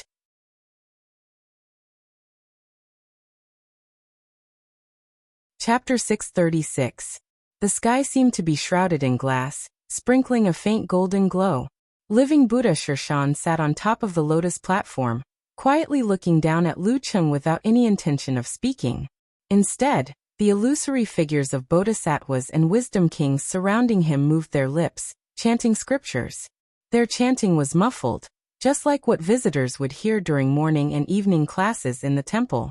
Ethereal and solemn chants reverberated. Lotuses bloomed one after another, emerging from the mud but not tainted. They were pure and clear but not demonic. They had transcended the mortal world and were detached from the secular world. Lu Cheng wasn't fooled by such a strange scene. The ice lake was still, without ripples. In his perception, within a radius of 5 meters with himself as the center, there was no lotus or bodhi. There was only the light of a pale glaze that was gentle and faintly discernible. However, as long as this boundary was exceeded, the pure land would descend and the Buddhist kingdom would appear. The living Buddha's spirit has reduced the effect of my enemy heart freezing move, and the size of my territory to this extent. Lu Cheng's expression was solemn. His thoughts raced as he considered his current situation. It was said that the succession of the living Buddhas involved the inheritance of spirit. It was similar to the possibility that the descendants of physical invulnerability experts might be born with supernatural abilities. There was a theoretical explanation for the latter. Just like how words and symbols could express the meaning of one's predecessors, the composition of one's genes could also express the information left behind by one's predecessors. This was a memory rooted in one's body. From this perspective, the living Buddha seemed to be traceable as well. However, the current research on spirit was still lagging behind. Everything was just speculation and unproven. It was said that the military had been trying all sorts of methods to get Daxing Temple to release the secret art of reincarnation of the living Buddha. Unfortunately, they had never succeeded. A living Buddha who had undergone empowerment was born with a strong spirit. When he cultivated the womb realm and Vajra realm, it was as though he had already mastered it in his previous life. However, he was unfamiliar with it now. Once he was slightly familiar with it, he could immediately get the hang of it. It was no wonder that some seniors had speculated that the selection of a living Buddha reincarnated spirit child had the most basic requirement, which was to be gifted and able to withstand the empowerment. Such a child would only appear once every 20 to 30 years. If it wasn't discovered in time, one could only choose a disciple with good potential to inherit the title of living Buddha. When he had mastered the secret art, he would find a spirit child to perform empowerment. This was also the reason why the living Buddha lineage was at a low point. Back then, Daxing Temple took advantage of the chaos in the world where spirit children were hard to find. And Tantra, the largest lineage of Tantric Buddhism for 2 generations, to find an opportunity to swallow them. While his thoughts were running wild, Luqing calmly formed red, light blue, golden light purple, and blazing white fireballs. He let them circle around his body and dance. As soon as the 5 flames were formed, the Buddhist kingdom suddenly darkened. The night sky suddenly turned upside down and sprinkled on the earth, embellishing the pitch-black curtain. However, this didn't dilute the pure land. Instead, it made it more dreamy and sacred. The living Buddha lives up to his name. In the live broadcast studio, although the scene the host saw wasn't as realistic as Luqing's, he could vaguely see scenes described in various Buddhist scriptures. Beside him, the old Taoist with a bun nodded in agreement. More than half of the living Buddha's abilities lie in his spirit. At this moment, the referee standing at the edge of River Heart Island raised his right hand and announced, "Begin." Along with this sentence, the chanting of scriptures in Luqing's ears grew louder and clearer. It calmed his mind and body, making it difficult to summon his fighting spirit. Controlling his body became several times more difficult. What was even more frightening was that he seemed to have entered the slow motion of a movie. Everything around him slowed down, frame by frame, like a dream. In the distance, the golden body living Buddha, sitting on the lotus platform, suddenly appeared in front of him. He solemnly raised his right hand and pressed it down from above. The palm's 5 fingers were spread open and shone brightly, covering the sky and sealing off all gaps. It made the area Luqing was in seem independent, making it impossible for him to dodge or escape. Such a scene made Luqing feel as though he had stepped into a Buddhist scripture. He felt as though the exaggerated myths and legends were really happening around him. If he hadn't read the notes of the battle between the physical invulnerability experts of the Longhu Club and the living Buddha, Luqing would have thought that his opponent's divine arts had disrupted time and cut out an independent space like a cage. But now, he was very clear that the inconceivable mysteries of this palm came mainly from the suppression and influence of the mind. It was hard to distinguish between what was real and what was fake. Bodhi Mantra. This was a unique skill of the womb realm that could only be mastered by the living Buddha, who had a strong mind and unique characteristics, through empowerment. At this moment, what the audience and the live audience saw was different from what Luqing saw. In their eyes, the living Buddha Shirshan was merely stepping on the pale golden Buddha's light. In the scene of it blooming like a lotus, he approached his opponent in one step, raised his right hand, and pressed it down slowly and heavily, as though he was going to press his opponent into the ground and seal him. Facing the huge golden Buddha palm that couldn't be avoided or resisted, Luqing suddenly gave up on the enemy heart-freezing move. He took the initiative to draw the fighting formula that was full of battle intent and unyielding. His chi and blood boiled, and the feeling of depression and sluggishness were swept away. Luqing bent his back, retracted his force, and balanced his dantian. This time, he didn't move the stars to complete the fighting formula. He merely grasped the charm. Bam! His dantian chi exploded, and his fist blasted upwards like a launched rocket. He straightened his body, as though he was going to soar into the clouds and break through the heavenly palace. Even if his palm covered the heavens and earth, Even if the Buddha's will couldn't withstand it, even if the path ahead was hopeless, he would force his way through. Never give up. Fight heaven and earth. Under this will and aura that connected the inside and outside, the huge golden Buddha palm in Lu Cheng's eyes shrank rapidly. It no longer covered the heavens, but became traceable and returned to the mortal world. Boom! Lu Cheng's fist rose like a real dragon, and collided with the pure and untainted Buddha palm. Golden light burst out from the impact, and the other party's arm rebounded and leaned back. At the same time his thoughts flashed. He wanted to gather the crimson, golden, light blue, blazing white, and faint purple swirls behind him and smash them out as one. He wanted to use the 9 rotations of 5 flames, descend of the sun, to break the living Buddha's spiritual territory. However, just as he thought of this, the clear and restored Shirshan's figure in front of him suddenly pulled away. He moved from 2 meters away to the peak of Mount Meru in an instant. He fell back onto the lotus platform, and the distance between him and Shirshan turned into a faraway place. Lu Cheng recovered his enemy heart-freezing move, but he could only sense the situation within 5 meters. Beyond this distance, he wouldn't be able to tell if the living Buddha in front of him was real or fake. If he blindly used 9 rotations of 5 flames, descend of the sun, he would only exhaust himself for nothing, and it would be a huge drain. Just as he thought of this, the rapidly circling crimson, faint purple, and other fireballs slowed down and continued to revolve without any difficulty. It wasn't until this moment that Lu Cheng's mind flashed back to his earlier encounter, and he gained some understanding. Thought steal? The living Buddha used thought steal to hear his thoughts in advance and avoided them as if he had foreseen it. This is really a bug-level ability. Daxing Temple's Womb Realm Division's thought steal was equally difficult to master. Most of the time, the disciples could only scratch the surface. Even Wisdom King Zhi Hai had only reached the level where he could sense the true emotions of others and detect clues. In the current world, other than the living Buddha, Shirshan, only the abbot of Daxing Temple, divine monk Fayuan, who had practiced silent meditation for decades, could truly master it. In the live broadcast room, the host watched as Lu Cheng and Shirshan separated after a brief exchange of blows. The former's 5 flames, which had been ready to be unleashed, calmed down, while the latter pulled a distance of 20 to 30 meters within a second. The living Buddha avoided descend of the sun in advance, following which he answered his own question. Thought steal is really mysterious. Furthermore, Lu Cheng's control of the 5 flames is as light as a feather.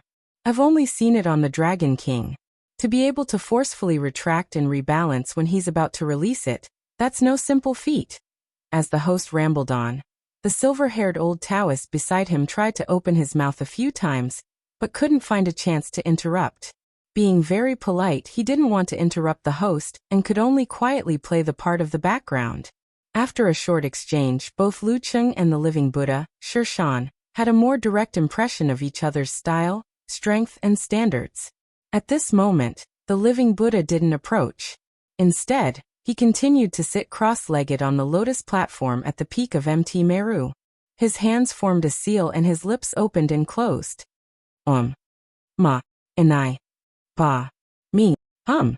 Om Mani Padme Hum. The 6-syllable Sanskrit mantra was fully executed. P.S. I have to travel in the afternoon. That night watch should be before midnight. Begging for a guaranteed monthly ticket at the beginning of the month.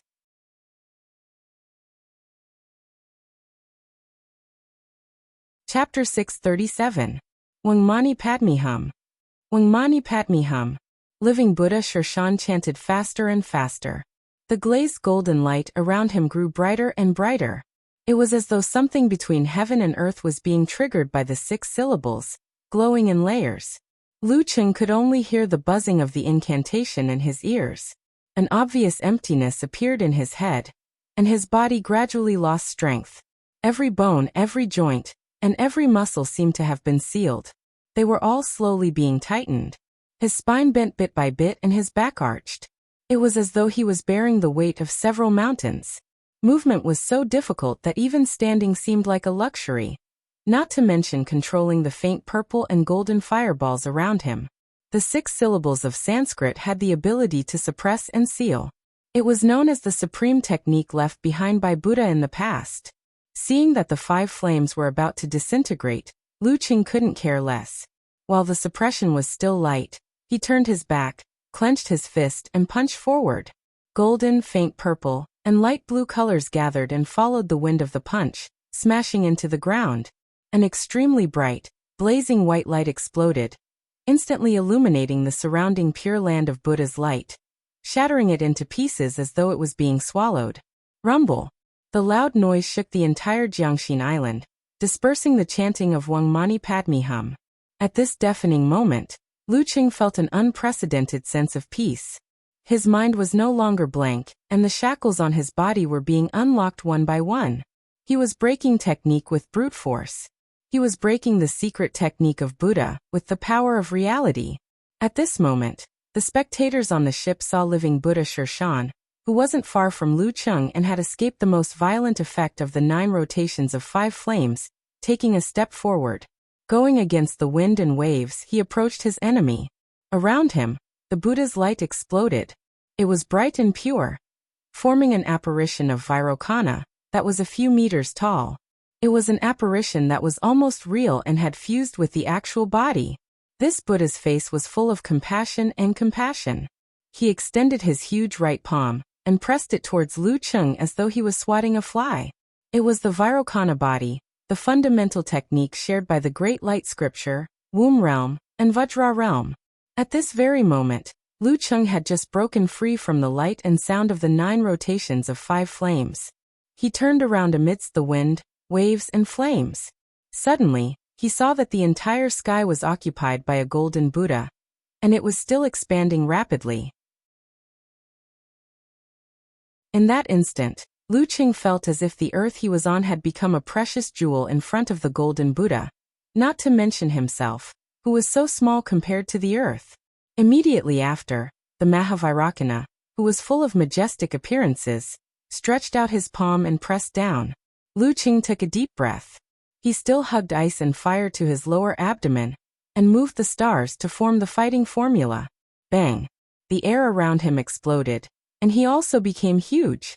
His muscles were bulging, and his skin was greenish-black. Every part of his body was filled with explosive power. Gotcha! Lu Qing turned his back and clenched his fists. He tore through the air barrier, and hit the huge golden Buddha palm like a mosquito. Rumble! Lu Qing's feet sank more than 7 inches into the ground.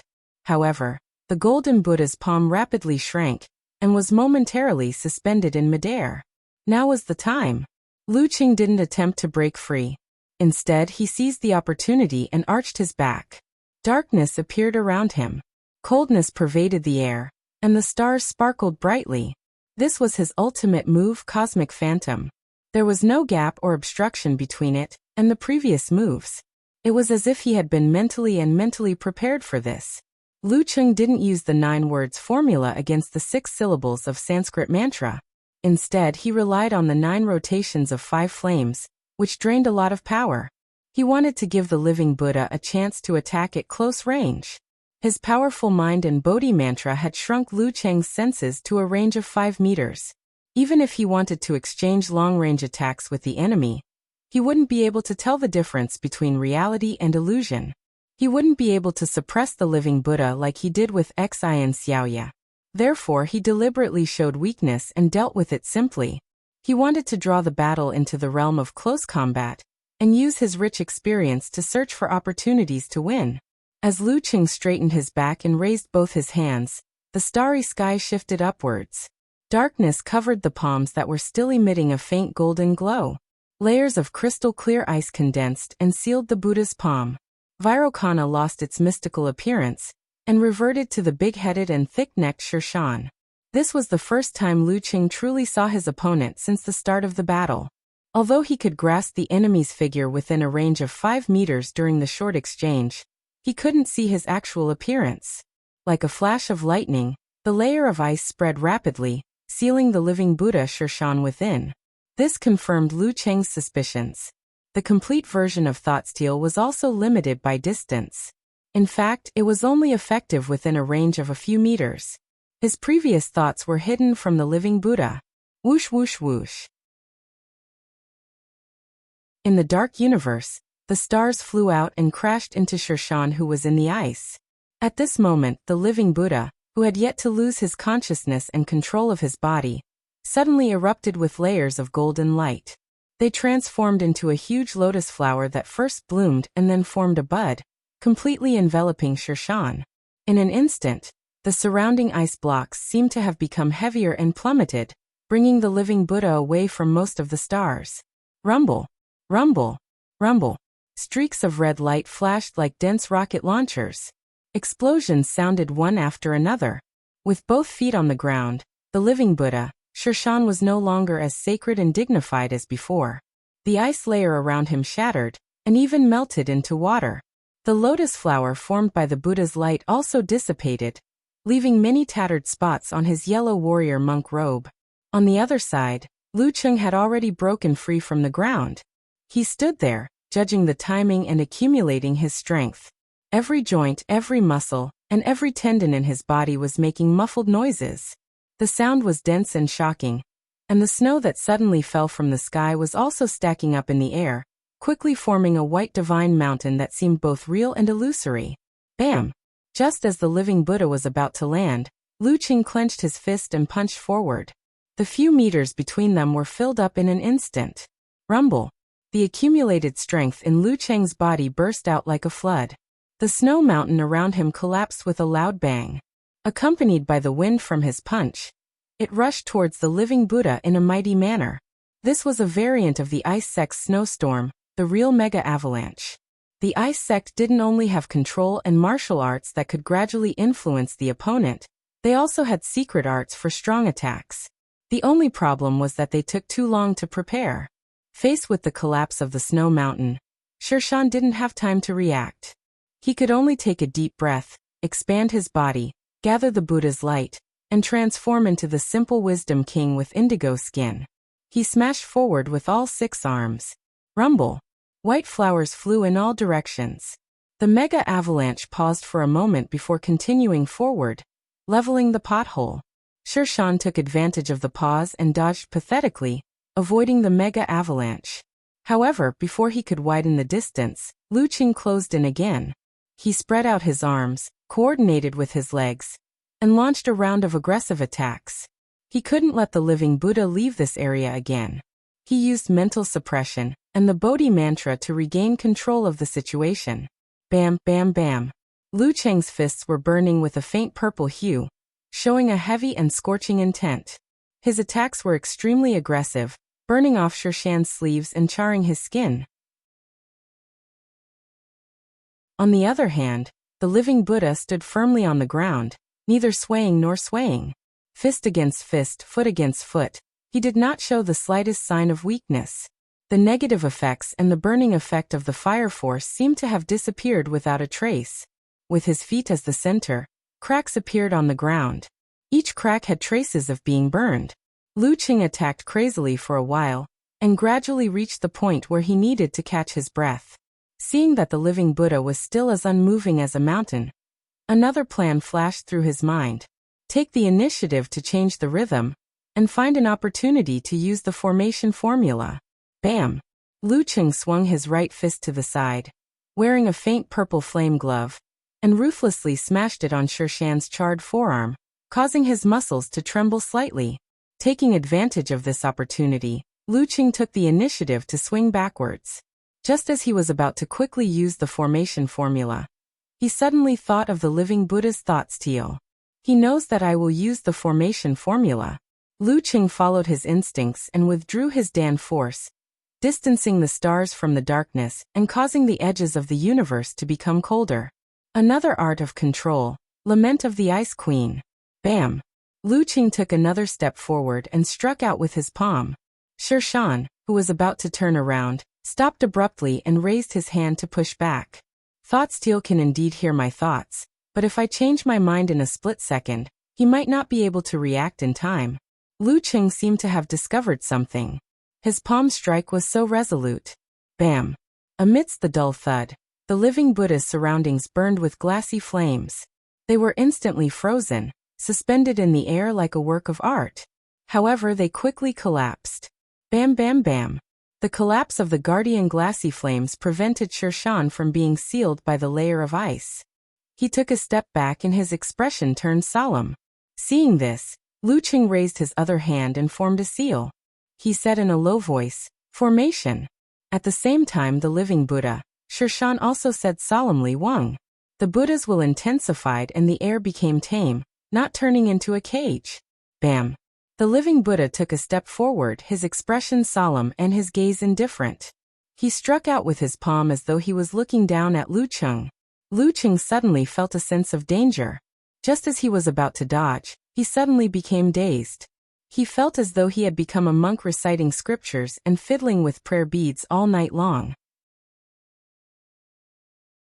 He seemed to be devout and focused, but he would always pause inadvertently as though he was thinking of a certain someone prostrating on the ground, kowtowing step by step in a pilgrimage, but the image in his mind wasn't of Buddha, ostracized, far away from home. Unable to find peace, fragments of memories appeared one after another, causing Lu Qing to experience thousands of years in an instant, experiencing the incomplete lives of generations of living Buddhas.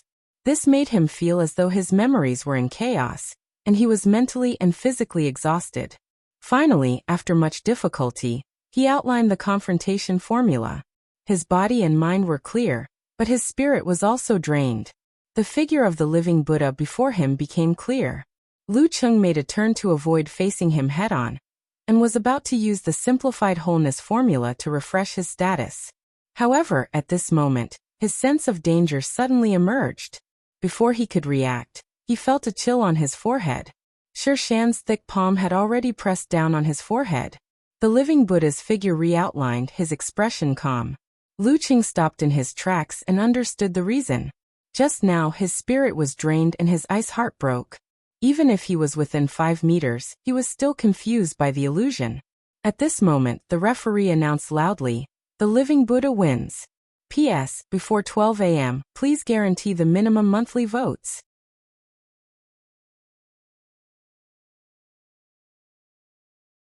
Chapter 638. As expected of the mysterious living Buddha. Hearing the referee's announcement, Lu Qing stopped drawing the outline of the wholeness formula, stood up straight, and cupped his hands in greeting. Living Buddha Sher Shan smiled and put his palms together. He chanted the Buddha's name softly. Despite his young age, he had the air of an eminent monk. He turned around leisurely and walked to the side of River Heart Island. After a few steps he suddenly paused, rubbed his stomach, and swallowed a mouthful of saliva. After doing all this, he pretended to look around casually and quickened his pace. He didn't take the boat, but walked directly on the water. He returned to the ship where Daxing Temple was, and took the prepared vegetarian meal from the hands of the little monk who came up to him. As he ate contentedly, Sher Shan thought helplessly that as a living Buddha of Tantric Buddhism, he actually had to abide by Daxing Temple's commandments and eat vegetarian. Lu Qing rubbed his throbbing temples, walked to the side of the boat, and jumped on. He didn't cause any turbulence or ripples. Once the boat started moving, he couldn't help but look back at River Heart Island. He replayed the previous battle. The living Buddha's realm and standard were indeed much stronger than his, especially in the field of mental strength.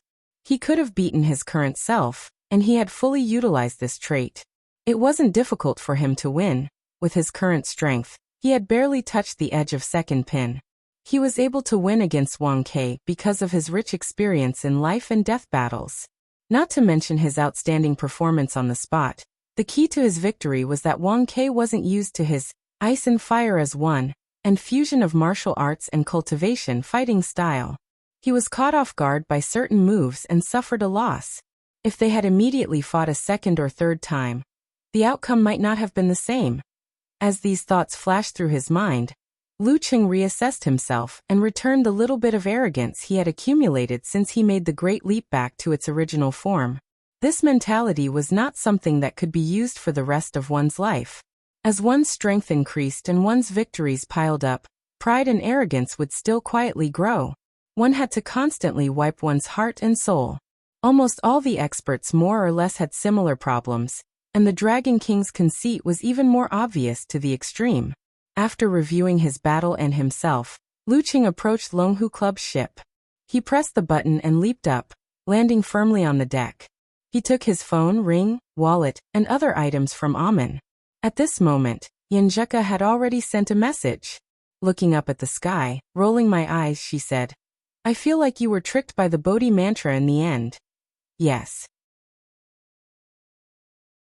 Lu Cheng turned sideways to Amen, using his body to block any possible line of sight. He sent an emoji of dark clouds over my head, squatting in the corner and drawing circles. "You can start comforting me now. But why do I feel that you don't look too sad?" Yenjuka replied with a blank expression. Lu Cheng scratched his chin and said, "Maybe it's because I was mentally prepared. Anyway, I haven't been eliminated yet.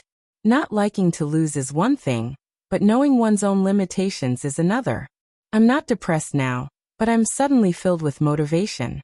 I can't wait to watch the replay and study the living Buddha's fighting style in depth. I can't wait to have another match with him." "That's a good attitude.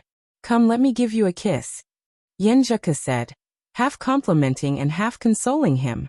She quickly changed the topic.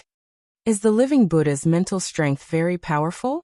His penultimate palm strike is similar to the heart reflection punch of the Theravada sect. They both imprint their own feelings into my heart. However, the living Buddha's methods are more profound. The heart reflection punch can only transmit specific feelings like pain, torture, and distress.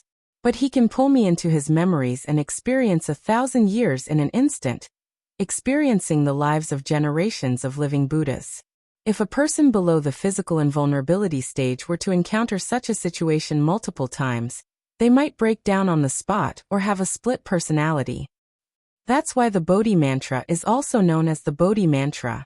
Yenjuka's beautiful eyes rolled up as she speculated with great interest. "Experiencing memories and experiencing life. Chung, do you think the reincarnation of the living Buddhas is related to this Bodhi heart mantra? But it's more complicated and has stricter Dharma access?" Lu Cheng glanced at it and replied with an emoji of taking in a deep breath. "Hey, you don't say. I think it's possible. Kochian has a great eye. When the reincarnated soul child was not found, the previous generation of living Buddha would use the disciple with the best potential as a substitute.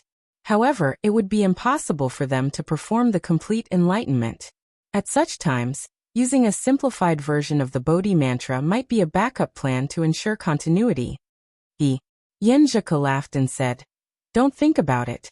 Let's talk about it after some rest. Someone is exhausted. I'm going for my morning exercise, okay?" Lu Cheng waved goodbye and put the diamond ring back on his finger. He adjusted it so that it was facing up. He looked at the horizon subconsciously and saw the red clouds burning. Dusk was coming and the sun was setting in the west.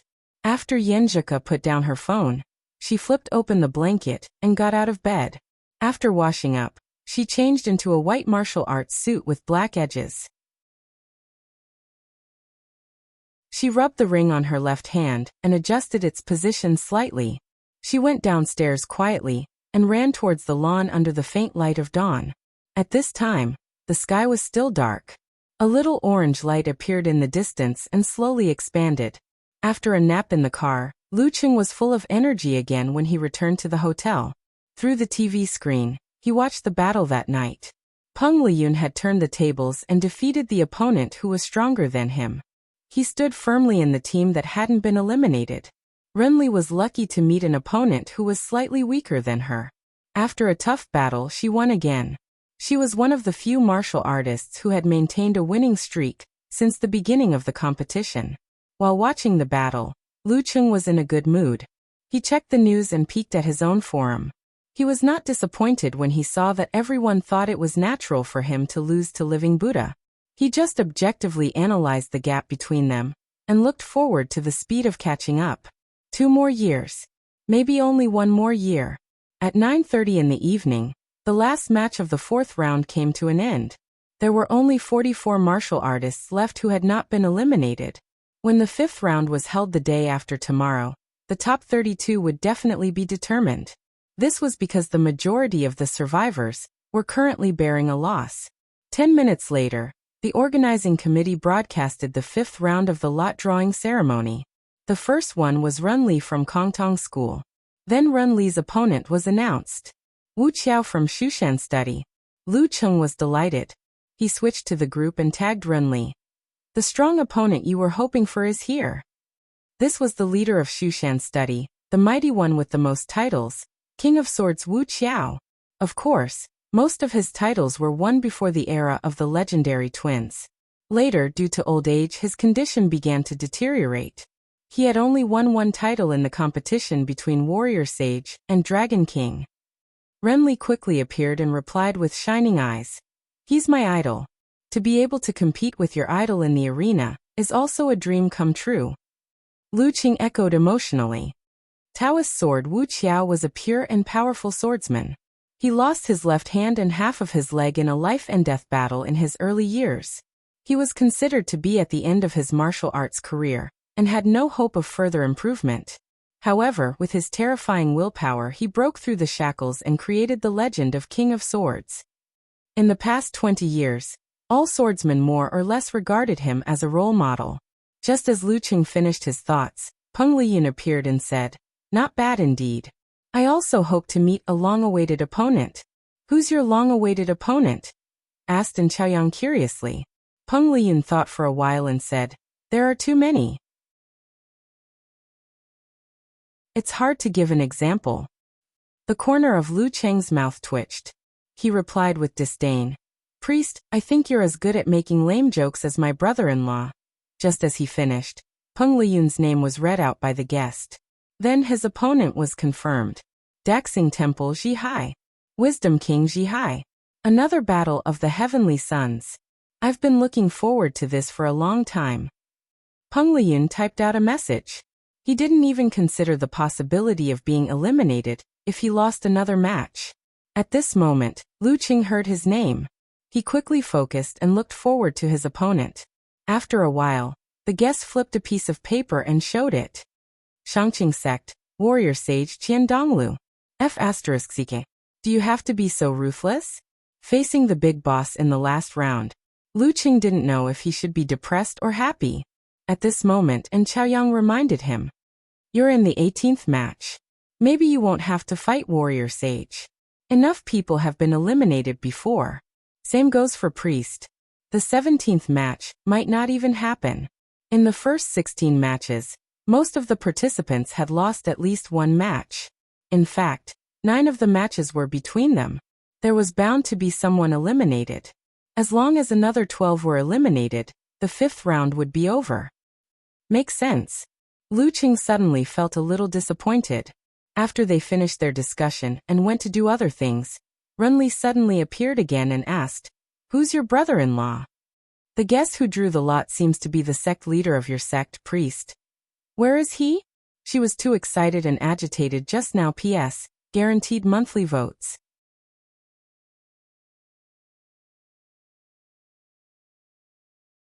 Chapter 639. Keeping his emotions in check, Lu Qing sent the results of the draw to Yenjika. Covering face expression. "I'm about to experience the highest level below the forbidden level." This was the representation of the strongest combat strength among the physical invulnerability experts. After lamenting, he said truthfully, "It's a pity that I might not be able to participate in this round. I'm sure there will be enough people in the earlier rounds." After a few seconds, Yenjika, who had been worried about this, replied, covering mouth expression, "I feel like you're trembling in fear and looking forward to it. You masochist." Without waiting for Lu Cheng's reply, she added, sitting obediently, expression. "This feels like a dream. 3 years ago, if you had said that your goal was to face the warrior sage in a few years, I would have cheered you on while laughing at you mercilessly. Life is indeed like a dream. To be honest, I haven't thought about how far I'll go in this master battle. It'll depend on my luck," replied Lu Cheng. Snickering, expression. "Since that's the case, it's not a bad thing to take the opportunity to find the gap between myself and the top physical invulnerability experts." "Yeah, Cheng is the best," replied Yenjika, half cheekily and half approvingly. While she was busy with her studies, Lu Qing skimmed through the highlights of warrior sage Qian Donglu's last 30 matches. What if they really meet in the 5th round? Even though it was just a quick glance, Lu Qing couldn't help but feel a chill down his spine. There was only one thought in his mind, so King awesome. It wasn't that he hadn't watched Qian Dongluo's matches in the past. The matches between the warrior sage and the Dragon King were replayed repeatedly and still popular. However, from the perspective of an opponent, a physical invulnerability expert, he felt different when he observed this once-in-a-thousand-years genius. Xian Xiaoye had fused the death sect and surpassed her predecessors. Her lethal chill was intimidating. Wang Ke had a deep understanding of martial arts. His normal punches and kicks were already much more powerful than those of the same level. His physical invulnerability moves were faster and more powerful. The living Buddha had a strong spirit, and many tricks up his sleeves. It was hard to tell what was real and what was fake. These were the characteristics and strengths of the few physical invulnerability mighty ones that Lu Qing had fought before. And the warrior sage, Qian Donglu, had them all. He was no longer a potential grandmaster or a future grandmaster. He was a grandmaster in name and in reality. He had created many martial arts, and all kinds of secret arts were terrifyingly pure. He had returned to the origin. After watching the battle videos of the warrior sage, I feel a chill in my heart. Lu Qing picked up his phone and sent an emoji to Yen Zhika with tears of laughter. I'm going out for supper to calm myself down. After he changed his clothes and was ready to go out, Yen Zhika replied with an emoji of holding back her laughter. Come, let big sister rub your head. I heard that the crayfish in Juku is very good. You can try it. A few seconds later, she sent an emoji of squatting in the corner and drawing circles. I was wrong. It's already November. There's definitely no meat left in the crayfish. I've been studying too much recently and forgot about this. Haha, I've already thought about it. There's a barbecue stall here that's not bad. If it's comparable to the barbecue in Xioshan, I'll take you there next time. Lu Qing put on a pair of black frame glasses that covered half of his face and a brown baseball cap. He took his phone and wallet and checked himself in the mirror at the entrance. After confirming that he looked good, he opened the door and walked out of the hotel. He didn't want to disturb Amen. There was no need to trouble her assistant with such things. The autumn wind was rustling and the night was chilly. Lu Qing followed the GPS and walked 2 streets in a strolling manner. Finally, he saw the brick factory barbecue. He saw that the roadside tables were filled with people at the same time. Business is so good. The food should be good. Lu Qing muttered. He walked over and found the waitress. Are you eating here or taking away? The waitress asked in an orderly manner. Lu Qing felt the refreshing autumn wind and answered with a smile. I'll eat here. Then you'll have to suffer a little. The waitress said embarrassedly.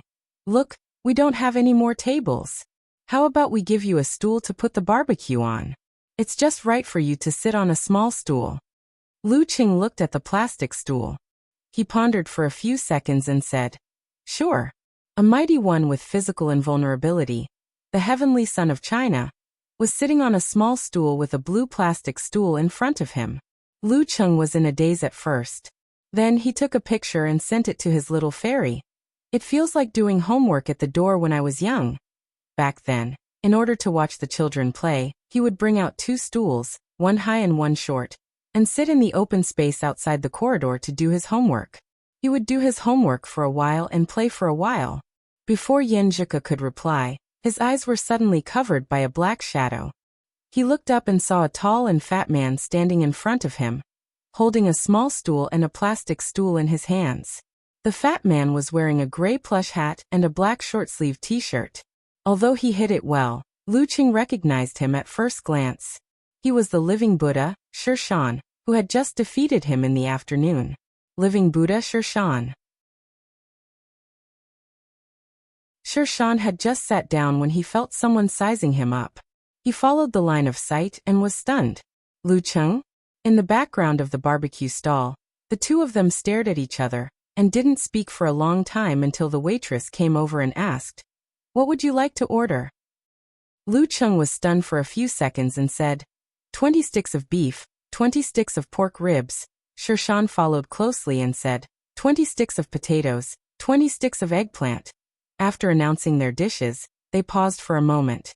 Lu Cheng and Shirshan suddenly laughed and were no longer restrained. Haha, I didn't expect to meet you, Shirshan said casually. Lu Cheng shook his head and laughed. After changing the way he addressed Shirshan a few times, he said, I also didn't expect Master to come to such a place personally. Shirshan was silent for a while before replying. That sounds a little weird. Just a casual remark. Lu Cheng laughed dryly and didn't say anything else. They weren't familiar with each other and lacked the foundation to continue the conversation. But should I take the initiative to pay the bill later? Do physical invulnerability experts care about this? It's just a matter of a few barbecue skewers. Lu Cheng's thoughts flew and he was in a dilemma. He picked up his phone and shared this matter with Coach Yen for guidance. However, Yen Zheke was in the middle of an important lesson and didn't reply immediately. After a while, the waitress served some of the barbecue skewers. The streaky pork shone brightly and the aroma was strong. Shirshan couldn't help but swallow his saliva at the small table opposite him. Lu Cheng was amused and recalled that Living Buddha only ordered vegetarian dishes. He couldn't help but tease. Master, do you want to eat? From the memory fragments you passed on to me, Tantric Buddhism doesn't abstain from this. Shirshan's expression changed slightly and he sighed with a smile. Some monks in Tantric Buddhism, let me put it in words that you can understand. In order to see through killing, they advocate entering into killing. After experiencing it and understanding it, they can achieve great enlightenment.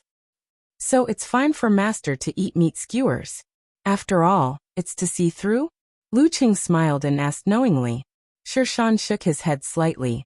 What I mean is that this is wrong. It's just an excuse for your own enjoyment and mistakes. Experiencing it doesn't mean you have to do it yourself. Everything in the world is there for you to look up to. That's true, Lu Cheng replied thoughtfully. He then smiled and said, Anyway, generations of living Buddhas have experienced eating meat. Master, you're also experienced. It's not a loss. Yes, it's not a loss. Shirshan sighed. How can modern spices and modern culinary skills be compared to ancient times? I pity you. Lu Cheng didn't say what was on his mind. Instead, he recommended good food. There's a vegetarian restaurant in Gaofen called Yalu. The meat dishes they make taste the same as the real thing. Master, you can try it when you're free. Following that, the two of them chatted happily. When the barbecue skewers were served, Lu Cheng took a picture and sent it to his little fairy. At this moment, Yen Zheke finally had a chance. Stunned expression, she said, the big monk is so greedy. In the end, he met a primary school student doing his homework at the door. Lu Cheng couldn't help but laugh. He quickly typed, Please show some respect. These are two mighty ones with physical invulnerability. After replying, he raised his head and saw Shirshan looking at him with a weird expression. Haven't you seen other people showing off their love? Lu Cheng cursed in his heart. Soon after, he remembered that the living Buddha in the memory fragments also had feelings. Shirshan laughed and said, Love is easy to find, but it's hard to find long-term. I don't like to hear this. Lu Cheng organized his words and said, Nothing in the universe can last forever. It's the same for stars and living things. If that's the case, why do we have to hope for a relationship that won't change? Life is short. As long as we can maintain our love for a little longer than this, it's fine. After a moment of silence, Shirshan picked up the barbecue and said, Almsgiver, your words are quite sharp.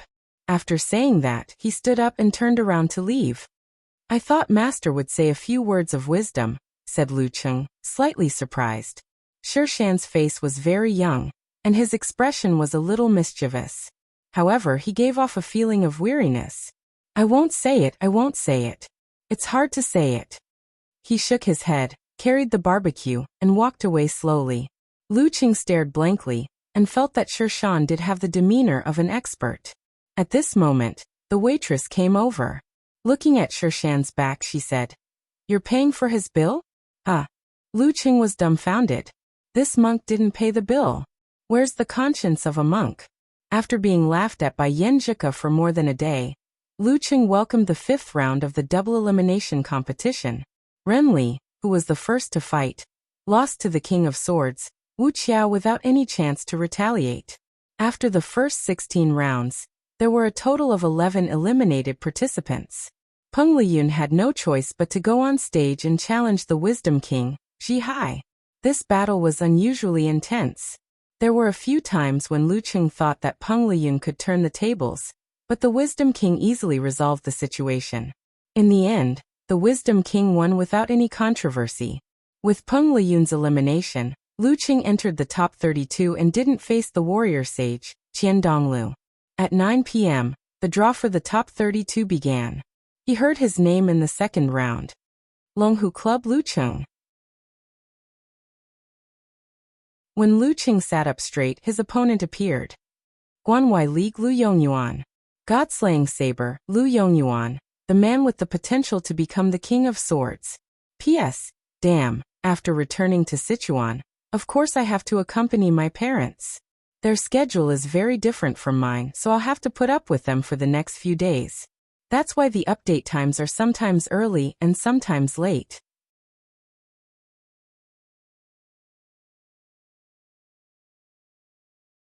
Chapter 640. As a veteran fan of professional matches, the moment he heard his opponent's name, all sorts of information about him appeared in his mind. Lu Yongyuan was the champion of the Guanwai League, a first pin expert who had dominated for more than a decade. He was a quarter Russian, and his facial features were well defined. He was quite handsome, and his eyes even had a faint green tint. Ever since he turned 30, his hair had been combed back neatly. Even though he had aged a few years, he looked more like a leader. Lu Yongyuan was born in the martial arts school system of the Yanjiao League. He was only a year younger than Dong Baxian, and in that era, he was as famous as Dong Baxian, just like Peng Liyun and Run Li in the first 2 years of the university martial arts circle. It was just that his reputation was limited to a smaller circle and wasn't as well known. After reaching the Dan stage, he was roped in by the Guanwai League in his hometown and left his alma mater. If he had kept a low profile, no one would remember him, and no one would slander him. However, he grew stronger and stronger day by day. Therefore, the hatred and disgust of the supporters of the Yanjiao League grew by the day. They felt that he had betrayed them and was a complete traitor. If he had stayed in the capital and formed a double insurance with Dong Baxian, and with the cooperation of the first pin experts like Lin Shuyao, the Yanjiao League today would have been able to compete with the Longhu League, Shangqing League, and Daxing League. Lu Yongyuan didn't care about this. In an interview, he even said that being condemned by the public would only make him stronger.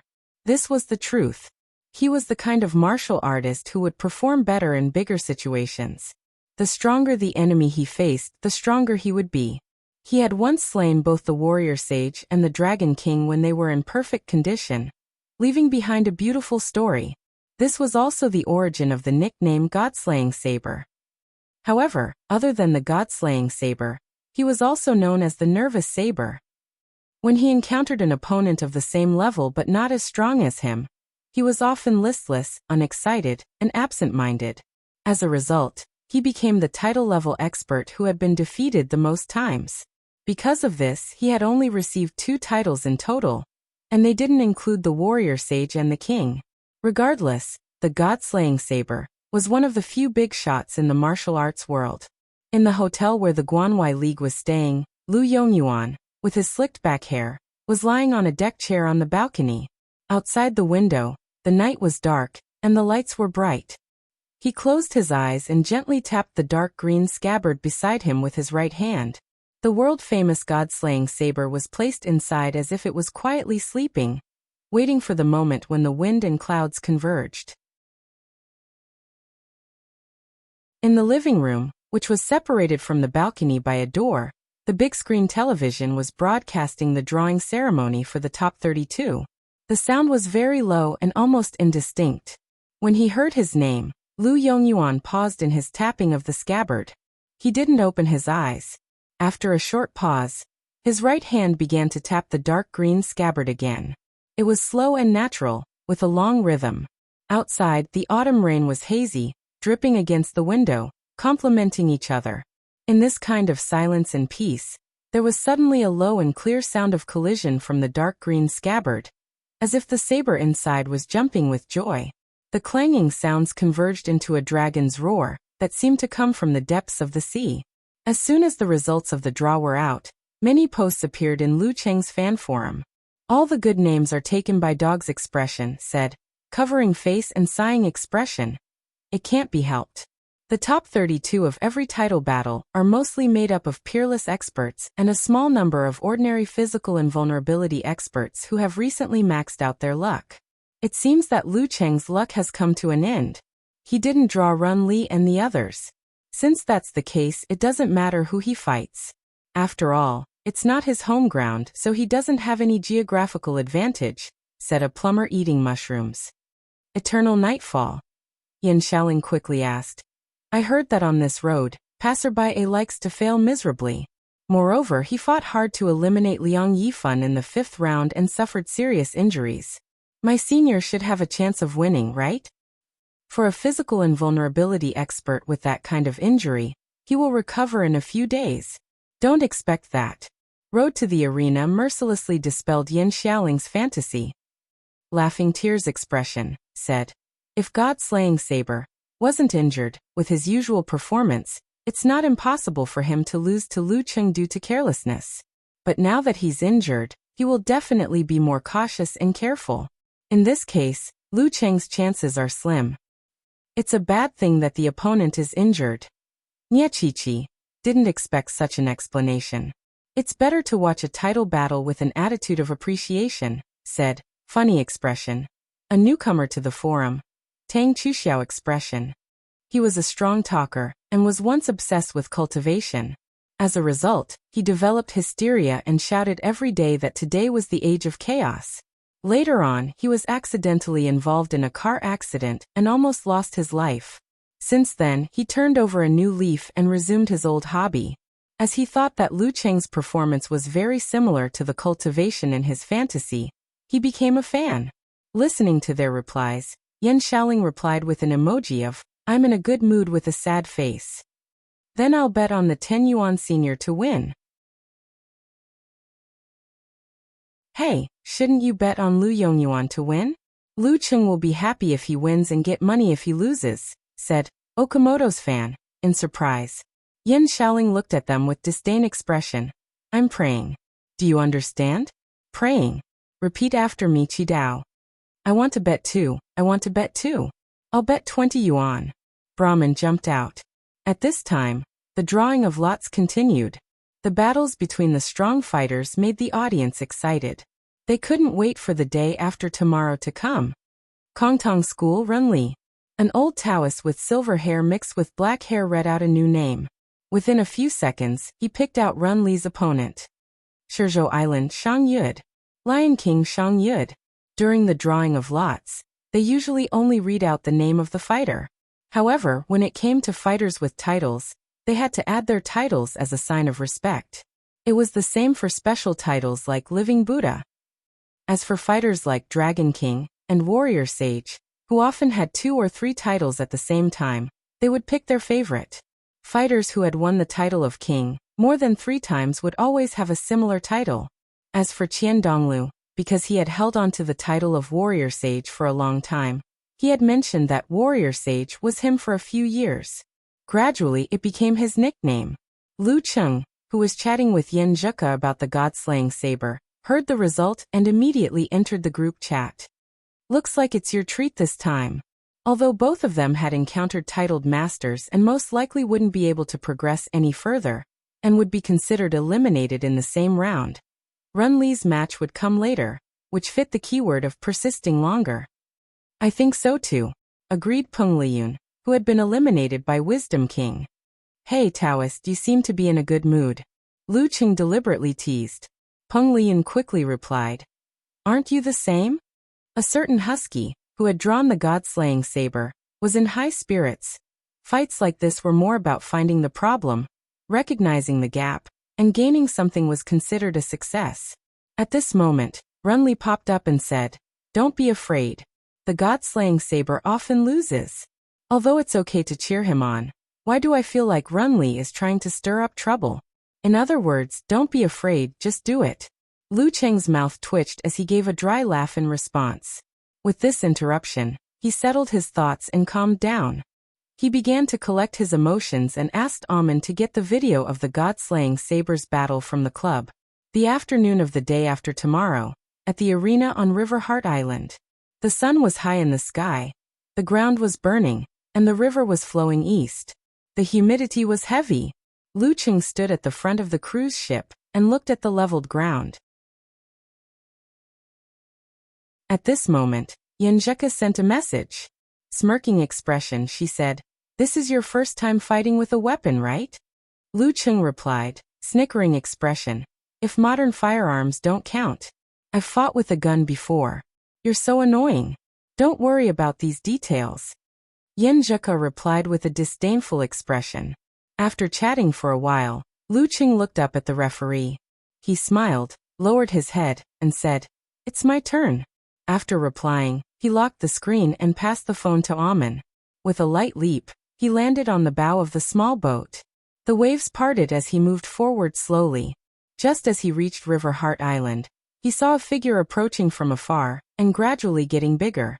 He stood between the water and the sky, as though he could absorb the light, making the area around him seem darker than it was at 2 in the afternoon.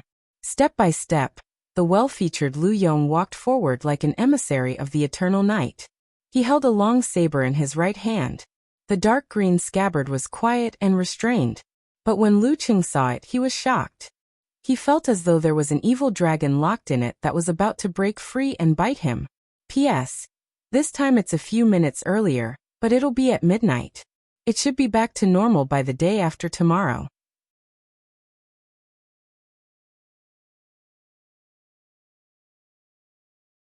Chapter 641. As Lu Yongyuan walked forward step by step, the entire Jiangxin Island gradually darkened. It wasn't until he stopped at the referee's designated spot that the feeling of darkness eased. Lu Yongyuan stood quietly at the same spot. His gaze fell on the hilt of the saber in his right hand. Following the mysterious curve, he looked at the tip of the saber and the soil it pointed at. When Lu Cheng approached, he finally raised his head. His pure, blade-like eyes reflected his opponent's figure. It was just a simple glance, but Lu Cheng felt as though a divine weapon was pointed at his forehead. The hair on his back stood on end. The surrounding environment was cut out from the world by the saber intent, shrinking into an isolated and sealed cage. Although he didn't draw his saber, it was better than drawing it. This was the first time Lu Cheng had encountered such an aura battle. He couldn't help but sigh. Indeed, he lived up to his reputation. At this moment, he felt as though he had been exiled to a desolate desert, facing the boundless darkness alone. He couldn't escape and had nowhere to escape.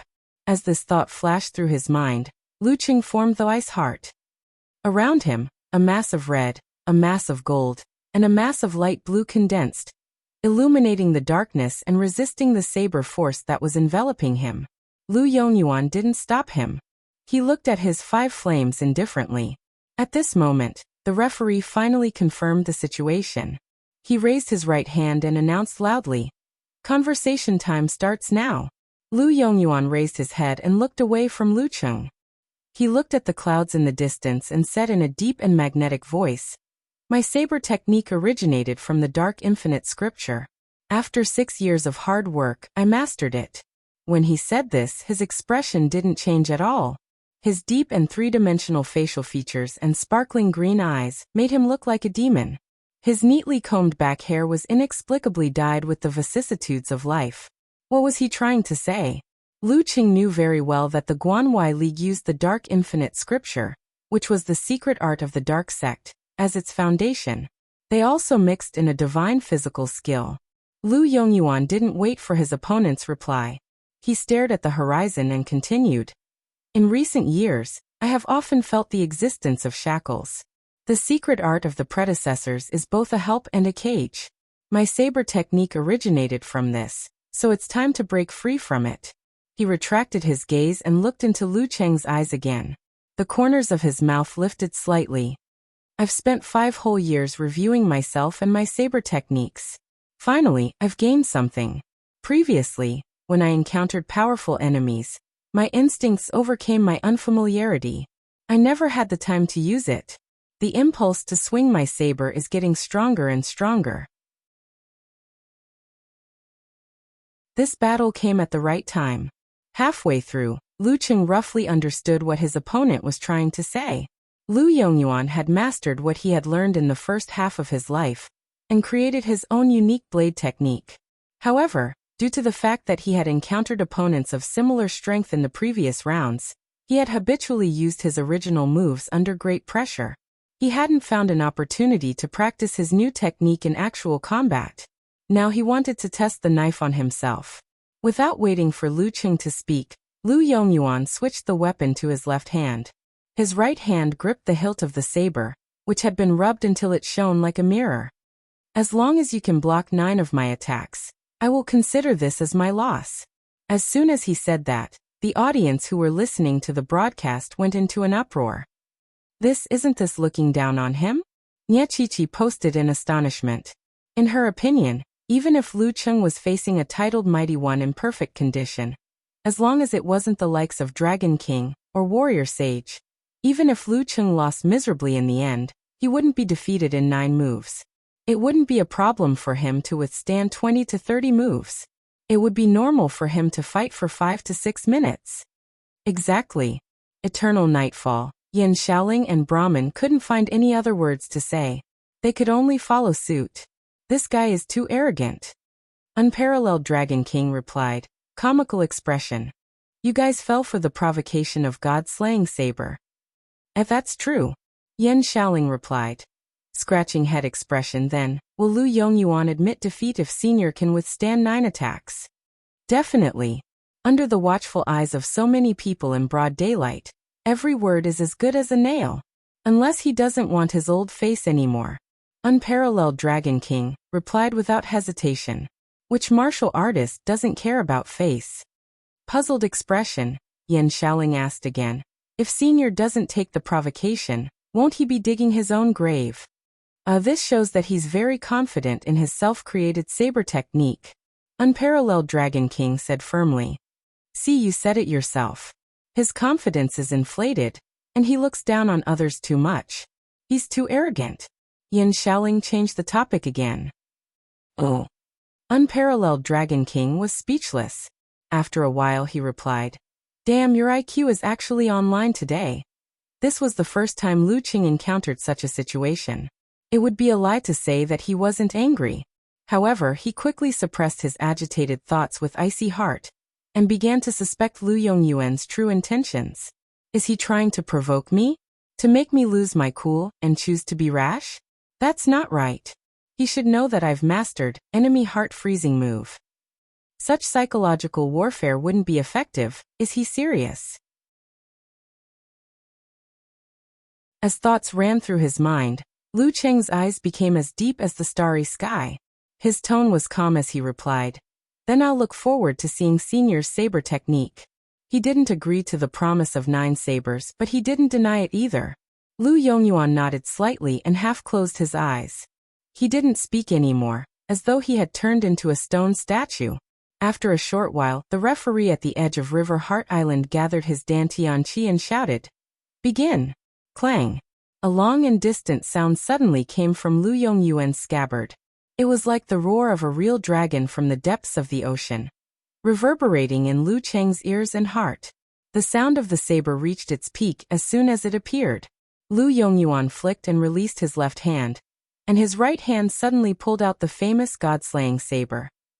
With a twist of his waist and a pull of his shoulder, the saber light cut across a distance of more than 30 meters and slashed towards Lu Cheng. It seemed to have absorbed all the light around it, making it brighter and purer. It made the 20-meter radius around Lu Cheng darker and darker. All sorts of hidden dangers were brewing in the darkness. The golden, crimson, and faint purple colors around Lu Cheng were eroded by the darkness. They shrunk rapidly and were on the verge of going out of control. They were like snow under the scorching sun at noon.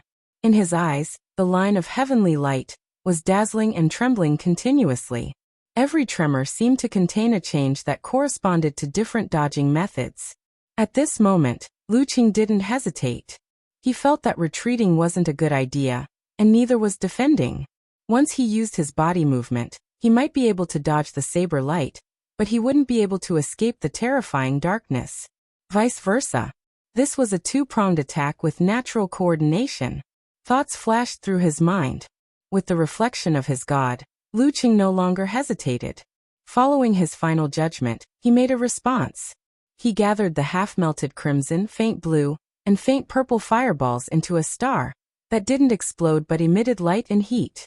The moment the darkness was illuminated, he suddenly raised his hands and slapped towards the saber light from both sides. The positions where his palms were facing each other were deep and cold. Bam! Zzz. The brilliance gathered on the god-slaying saber was about to explode, but it was swallowed up by the darkness and disappeared without a trace. Light against darkness, darkness against light. In that split second, Lu Qing grasped the characteristics of his cosmic flow and used all his strength. With the star on the outside and the darkness on the inside, he finally managed to block Lu Yongyuan's first strike. But before he could get a good look at the god-slaying saber or feel its metallic coldness, he heard the saber vibrating at high speed. He realized that there was nothing between his palms. The god-slaying saber had disappeared. It had disappeared mysteriously, as though it had never existed. At this moment, the surroundings were dark, and the saber seemed to have melted into it. Lu Qing felt a sense of danger. Exerting strength in his legs, he swung his waist and bounced more than 10 meters away. At the same time, he threw a punch with Emperor Yan and Ice Spirit in front of him. Blazing white flames with hints of purple intersected with the white frost of ice crystals. Bam! Bam! Bam! Clang! After a few clangs, Lu Qing's fists, which were covered in heavy purple flames, hit something solid. Sparks flew everywhere, and the saber that had disappeared reappeared in front of him. As he was unsteady on his feet while retreating, after blocking the god-slaying saber, Lu Qing's body swayed and staggered. At this moment, Lu Yongyuan suddenly lowered his back and bounced out. He ran around his opponent at high speed, leaving behind 9 shadows, in the blink of an eye. Each of his shadows held a saber and slashed forward ferociously. The saber light was deep and terrifying, turning into a torrential downpour that enveloped Lu Qing. Lu Qing felt that his enemy had finally stretched his body and revealed his true form. A black dragon with 9 heads spiraled downwards, opening its 9 mouths and tearing at him at the same time. It was violent and ferocious. The shadows were definitely remnants, but the saber light could be divided into 9 real shadows. Being attacked from all directions, Lu Qing couldn't find an opening to dodge. He could only form an ice wall to cover his body. Clang! Clang! Clang! Clang! The saber light tore the crystal apart, causing it to disintegrate rapidly. Taking advantage of this short delay, Lu Qing visualized and gathered his force. Bam! Bam! Bam! Bam! Just as the ice wall was completely broken, he had already exploded his Dan Qi. His fists were blazing white and slightly purple. His invasion was like fire. His attack was like fire. Clang! Clang! With the help of the deity above him, Lu Qing's machine gun-like fists shattered most of the remaining saber light, shattering the darkness that enveloped him. Then he took a few steps back to distance himself from Lu Yongyuan, preparing for the 4th saber strike. At this moment, Lu Qing looked fine on the surface, but the clothes on his back were torn, revealing a foot-long saber wound. His flesh was twisted, and the color was black. On the other side, Lu Yongyuan didn't take advantage of the situation to close in. Instead, he stood in place and said with a slight smile, "The 3 strikes just now were called Utmost Darkness, Daggerless and 9-een. This is the 4th strike." He paused for a moment, then swung his saber again, accompanied by that deep and magnetic voice, "Square and circle." The 4th strike, square and circle. P.S. Looking for recommendations on Monday that you're tuning in to the Li Mei's Sword of Destiny YouTube channel. We're so grateful for your support, and don't forget to subscribe to join us on this incredible journey through captivating stories. Your generosity through donations truly makes a world of difference, as it's the primary source of revenue that allows me to expand and enhance this channel for you. Thank you from the bottom of my heart for being a part of this adventure.